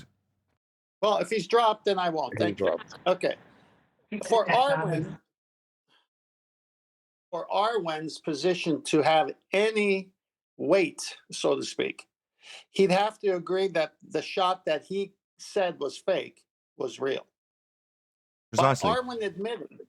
By Arwen admitting that that part is fake, anything else he says to validate this whole thing that happened yesterday is false. Because once you know you're being lied to, how can you say, but there is a chance that that part wasn't a lie? Well, because it's like what's more likely? A convincing lie. What's more likely? But what's more likely? That they spent a load of money sending a rocket up there and have all these health concerns with William Shatner and whoever else, or they just faked the whole lot and told you they did that. Well, that's the logical deduction, because you'll say there's no logical deduction. What's going on? Why are we? No, why we're are not- we? no, let why me are we? Hold on, finish. stop. Let me- Everyone, calm down. Right, there is no logical deduction when you see the stage. Right. That's At what that I'm point, saying, but- stop. At that point, you've got a choice. Do you suspend disbelief or recognize what it is you're actually looking at? You're looking at a stage. That's the end of it. There's no, well, by logical deduction, because I'm looking at a stage, therefore the actors, characters, lighting, and stage production might be real. No, That's not what I you meant. are actually looking at a stage. That's not what I said, though. Well, I'm commenting on Brian's extra comment, which made a lot of sense to me, which was, if you're going to fake this part, then you're going to fake definitely the part that's going to cost you a lot more money. Yeah, that's a good point. Well, if you were a baller, you would easily say, well, it costs more to actually fake it than to actually do it for real. If it was on the rocket, you'd have footage from the rocket, right? Inside. You don't need to fake internal shots with men on high wire if you're actually doing it. Now, if a rocket actually went up and people were bearing witness to a firework going up, then that's precisely what they saw. What did you actually see, Mr. Observer? I saw a cylindrical object shaped slightly like a penis going up into the sky. So that's what happened. Did you see William Shatner in it? Oh, no, I wasn't anywhere near enough to see him getting in or anything. I just saw the rocket fly up. Okie dokie then. So that's what you can confirm happened then. And nothing more. Well, let's cut to the internal shots of the man on the rocket then. What we got? Well, we got a man on a stage. Well, then you can either suspend disbelief or don't. It's up to you. Me? No. The suspension of disbelief ended the moment I saw the high wires. Well, why put people into all that danger and spend all that money on something you can fake and people will believe it anyway? Yeah, they didn't. They faked it. They put them all on high wire. So that's kind of a self-defeating question because they definitely did. Why would you? Oh, well, they didn't. They just stuck them all on high wire. We saw. Yeah, You're breaking Arwen's heart. Faked all that. Well, the problem is not breaking Arwen's heart. The problem is Arwen needs to realize his hero's a liar. Oh, you got An actor. It's called actor. Like acting. Like it's not that hard, man. I understand maybe Star that's Trek his hero, means a that's his lot. man's in them, but nah, that's just he could just be bullshitting. And I had this conversation with Arwen years ago. I was like, you sure you're okay still watching Star Wars? And he was like, yeah, I can still deal with it. It's all good. It was lies. He wasn't ready. It's like, look, what they can't do any of this stuff, right? And even if they could, they wouldn't. If they can fake it and just make you believe they did it, that's that. I mean, people have passed out in like F-14, like supersonic That's funny, that airplanes. gift, sorry. But Roller 90-year-old William Shatner does all good with the G's of a rocket. Right. No, what's worse? And I'm What's selling worse is geometric horizons too. what's worse Got is it. that you got a camera inside the capsule, but you don't ever use it. It looks like an old camera as well, to be honest. Yeah, like That's something, like something off the side of a building. Yeah, it's like a CCTV camera, isn't it, from years ago. But you'll still have Globers defending. Oh, there's uncut footage from the ISS. That's like 40 minutes long. We've never seen that, but yeah, it's uncut footage. But what's supposedly like a 10-minute flight? We could have get 10 minutes of uncut, just going up and coming back down real quick. Nah. Well,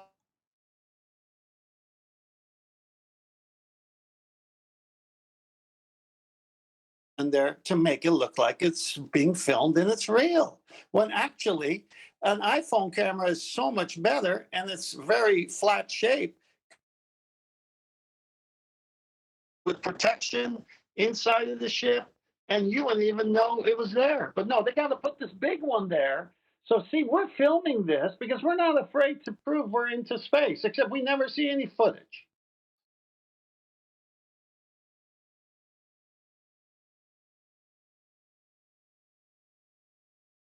I'm surprised at Arwen being so triggered. Yeah, but William Shatner. It's just like William Shatner as an actor. He's been famous for He's years. back. I know he's not. Sorry. I think he's just he's having technical difficulties. I am, to be perfectly honest, which means maybe it's a European thing, but you're not, Brian. Either way, he's struggling to get on. He seems to be joining and dropping. Well, I don't know what's going on. It didn't seem like a rage quit. I don't think... I know Arwen a fair amount of time. William Shatner's not something he's going to rage quit over, I assure you. He's demonstrated plain passion about this. Yeah. He's not going to rage quit over this, I assure you. He literally said he was going to drop if we continue whatever it is that we were doing. He did. Did he? Oh. You big bully. Yeah, he said it more than one time. Oh, I didn't hear him say that. Maybe I wasn't paying close enough attention. You know how he feels about Star Trek and William Shatner? You couldn't just let him have his little rocket launch. No. His little rocket launch. Oh yeah, let's just hold on to that one violation of natural law. I mean, it's all good, right?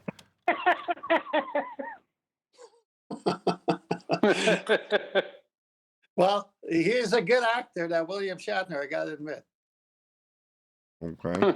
If you say so. He was very emotional. I'm sure he was. I'm sure he put on a great First of all, hold on. Can't you just realize from yesterday how Arwen was counting it down? Any minute, William Shatner's going up. Oh, it's delayed. Come on. He showed the signs yesterday. Right, That's true, yeah. I'm going to draw an end to this because it's just going to turn into we're going to take the piss out of Arwen session, which I'm not going to allow that, so no. With that, I'm going to say a massive thank you to both Discord and G+ panels for making today's after show possible, and of course a massive thank you to all of you in either Nathan Oakley 1980 or Nathan Oakley Premiering streams for hopefully smashing the super chat, PayPal link, like, commenting, sharing, subscribing, all that good stuff. Also, below this video, you can get £50 for swapping your UK electricity supplier to Octopus Energy, and this is of particular note if you drive an electric vehicle. I've been Nathan Oakley, and I will see you all in the next video.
What a lovely day!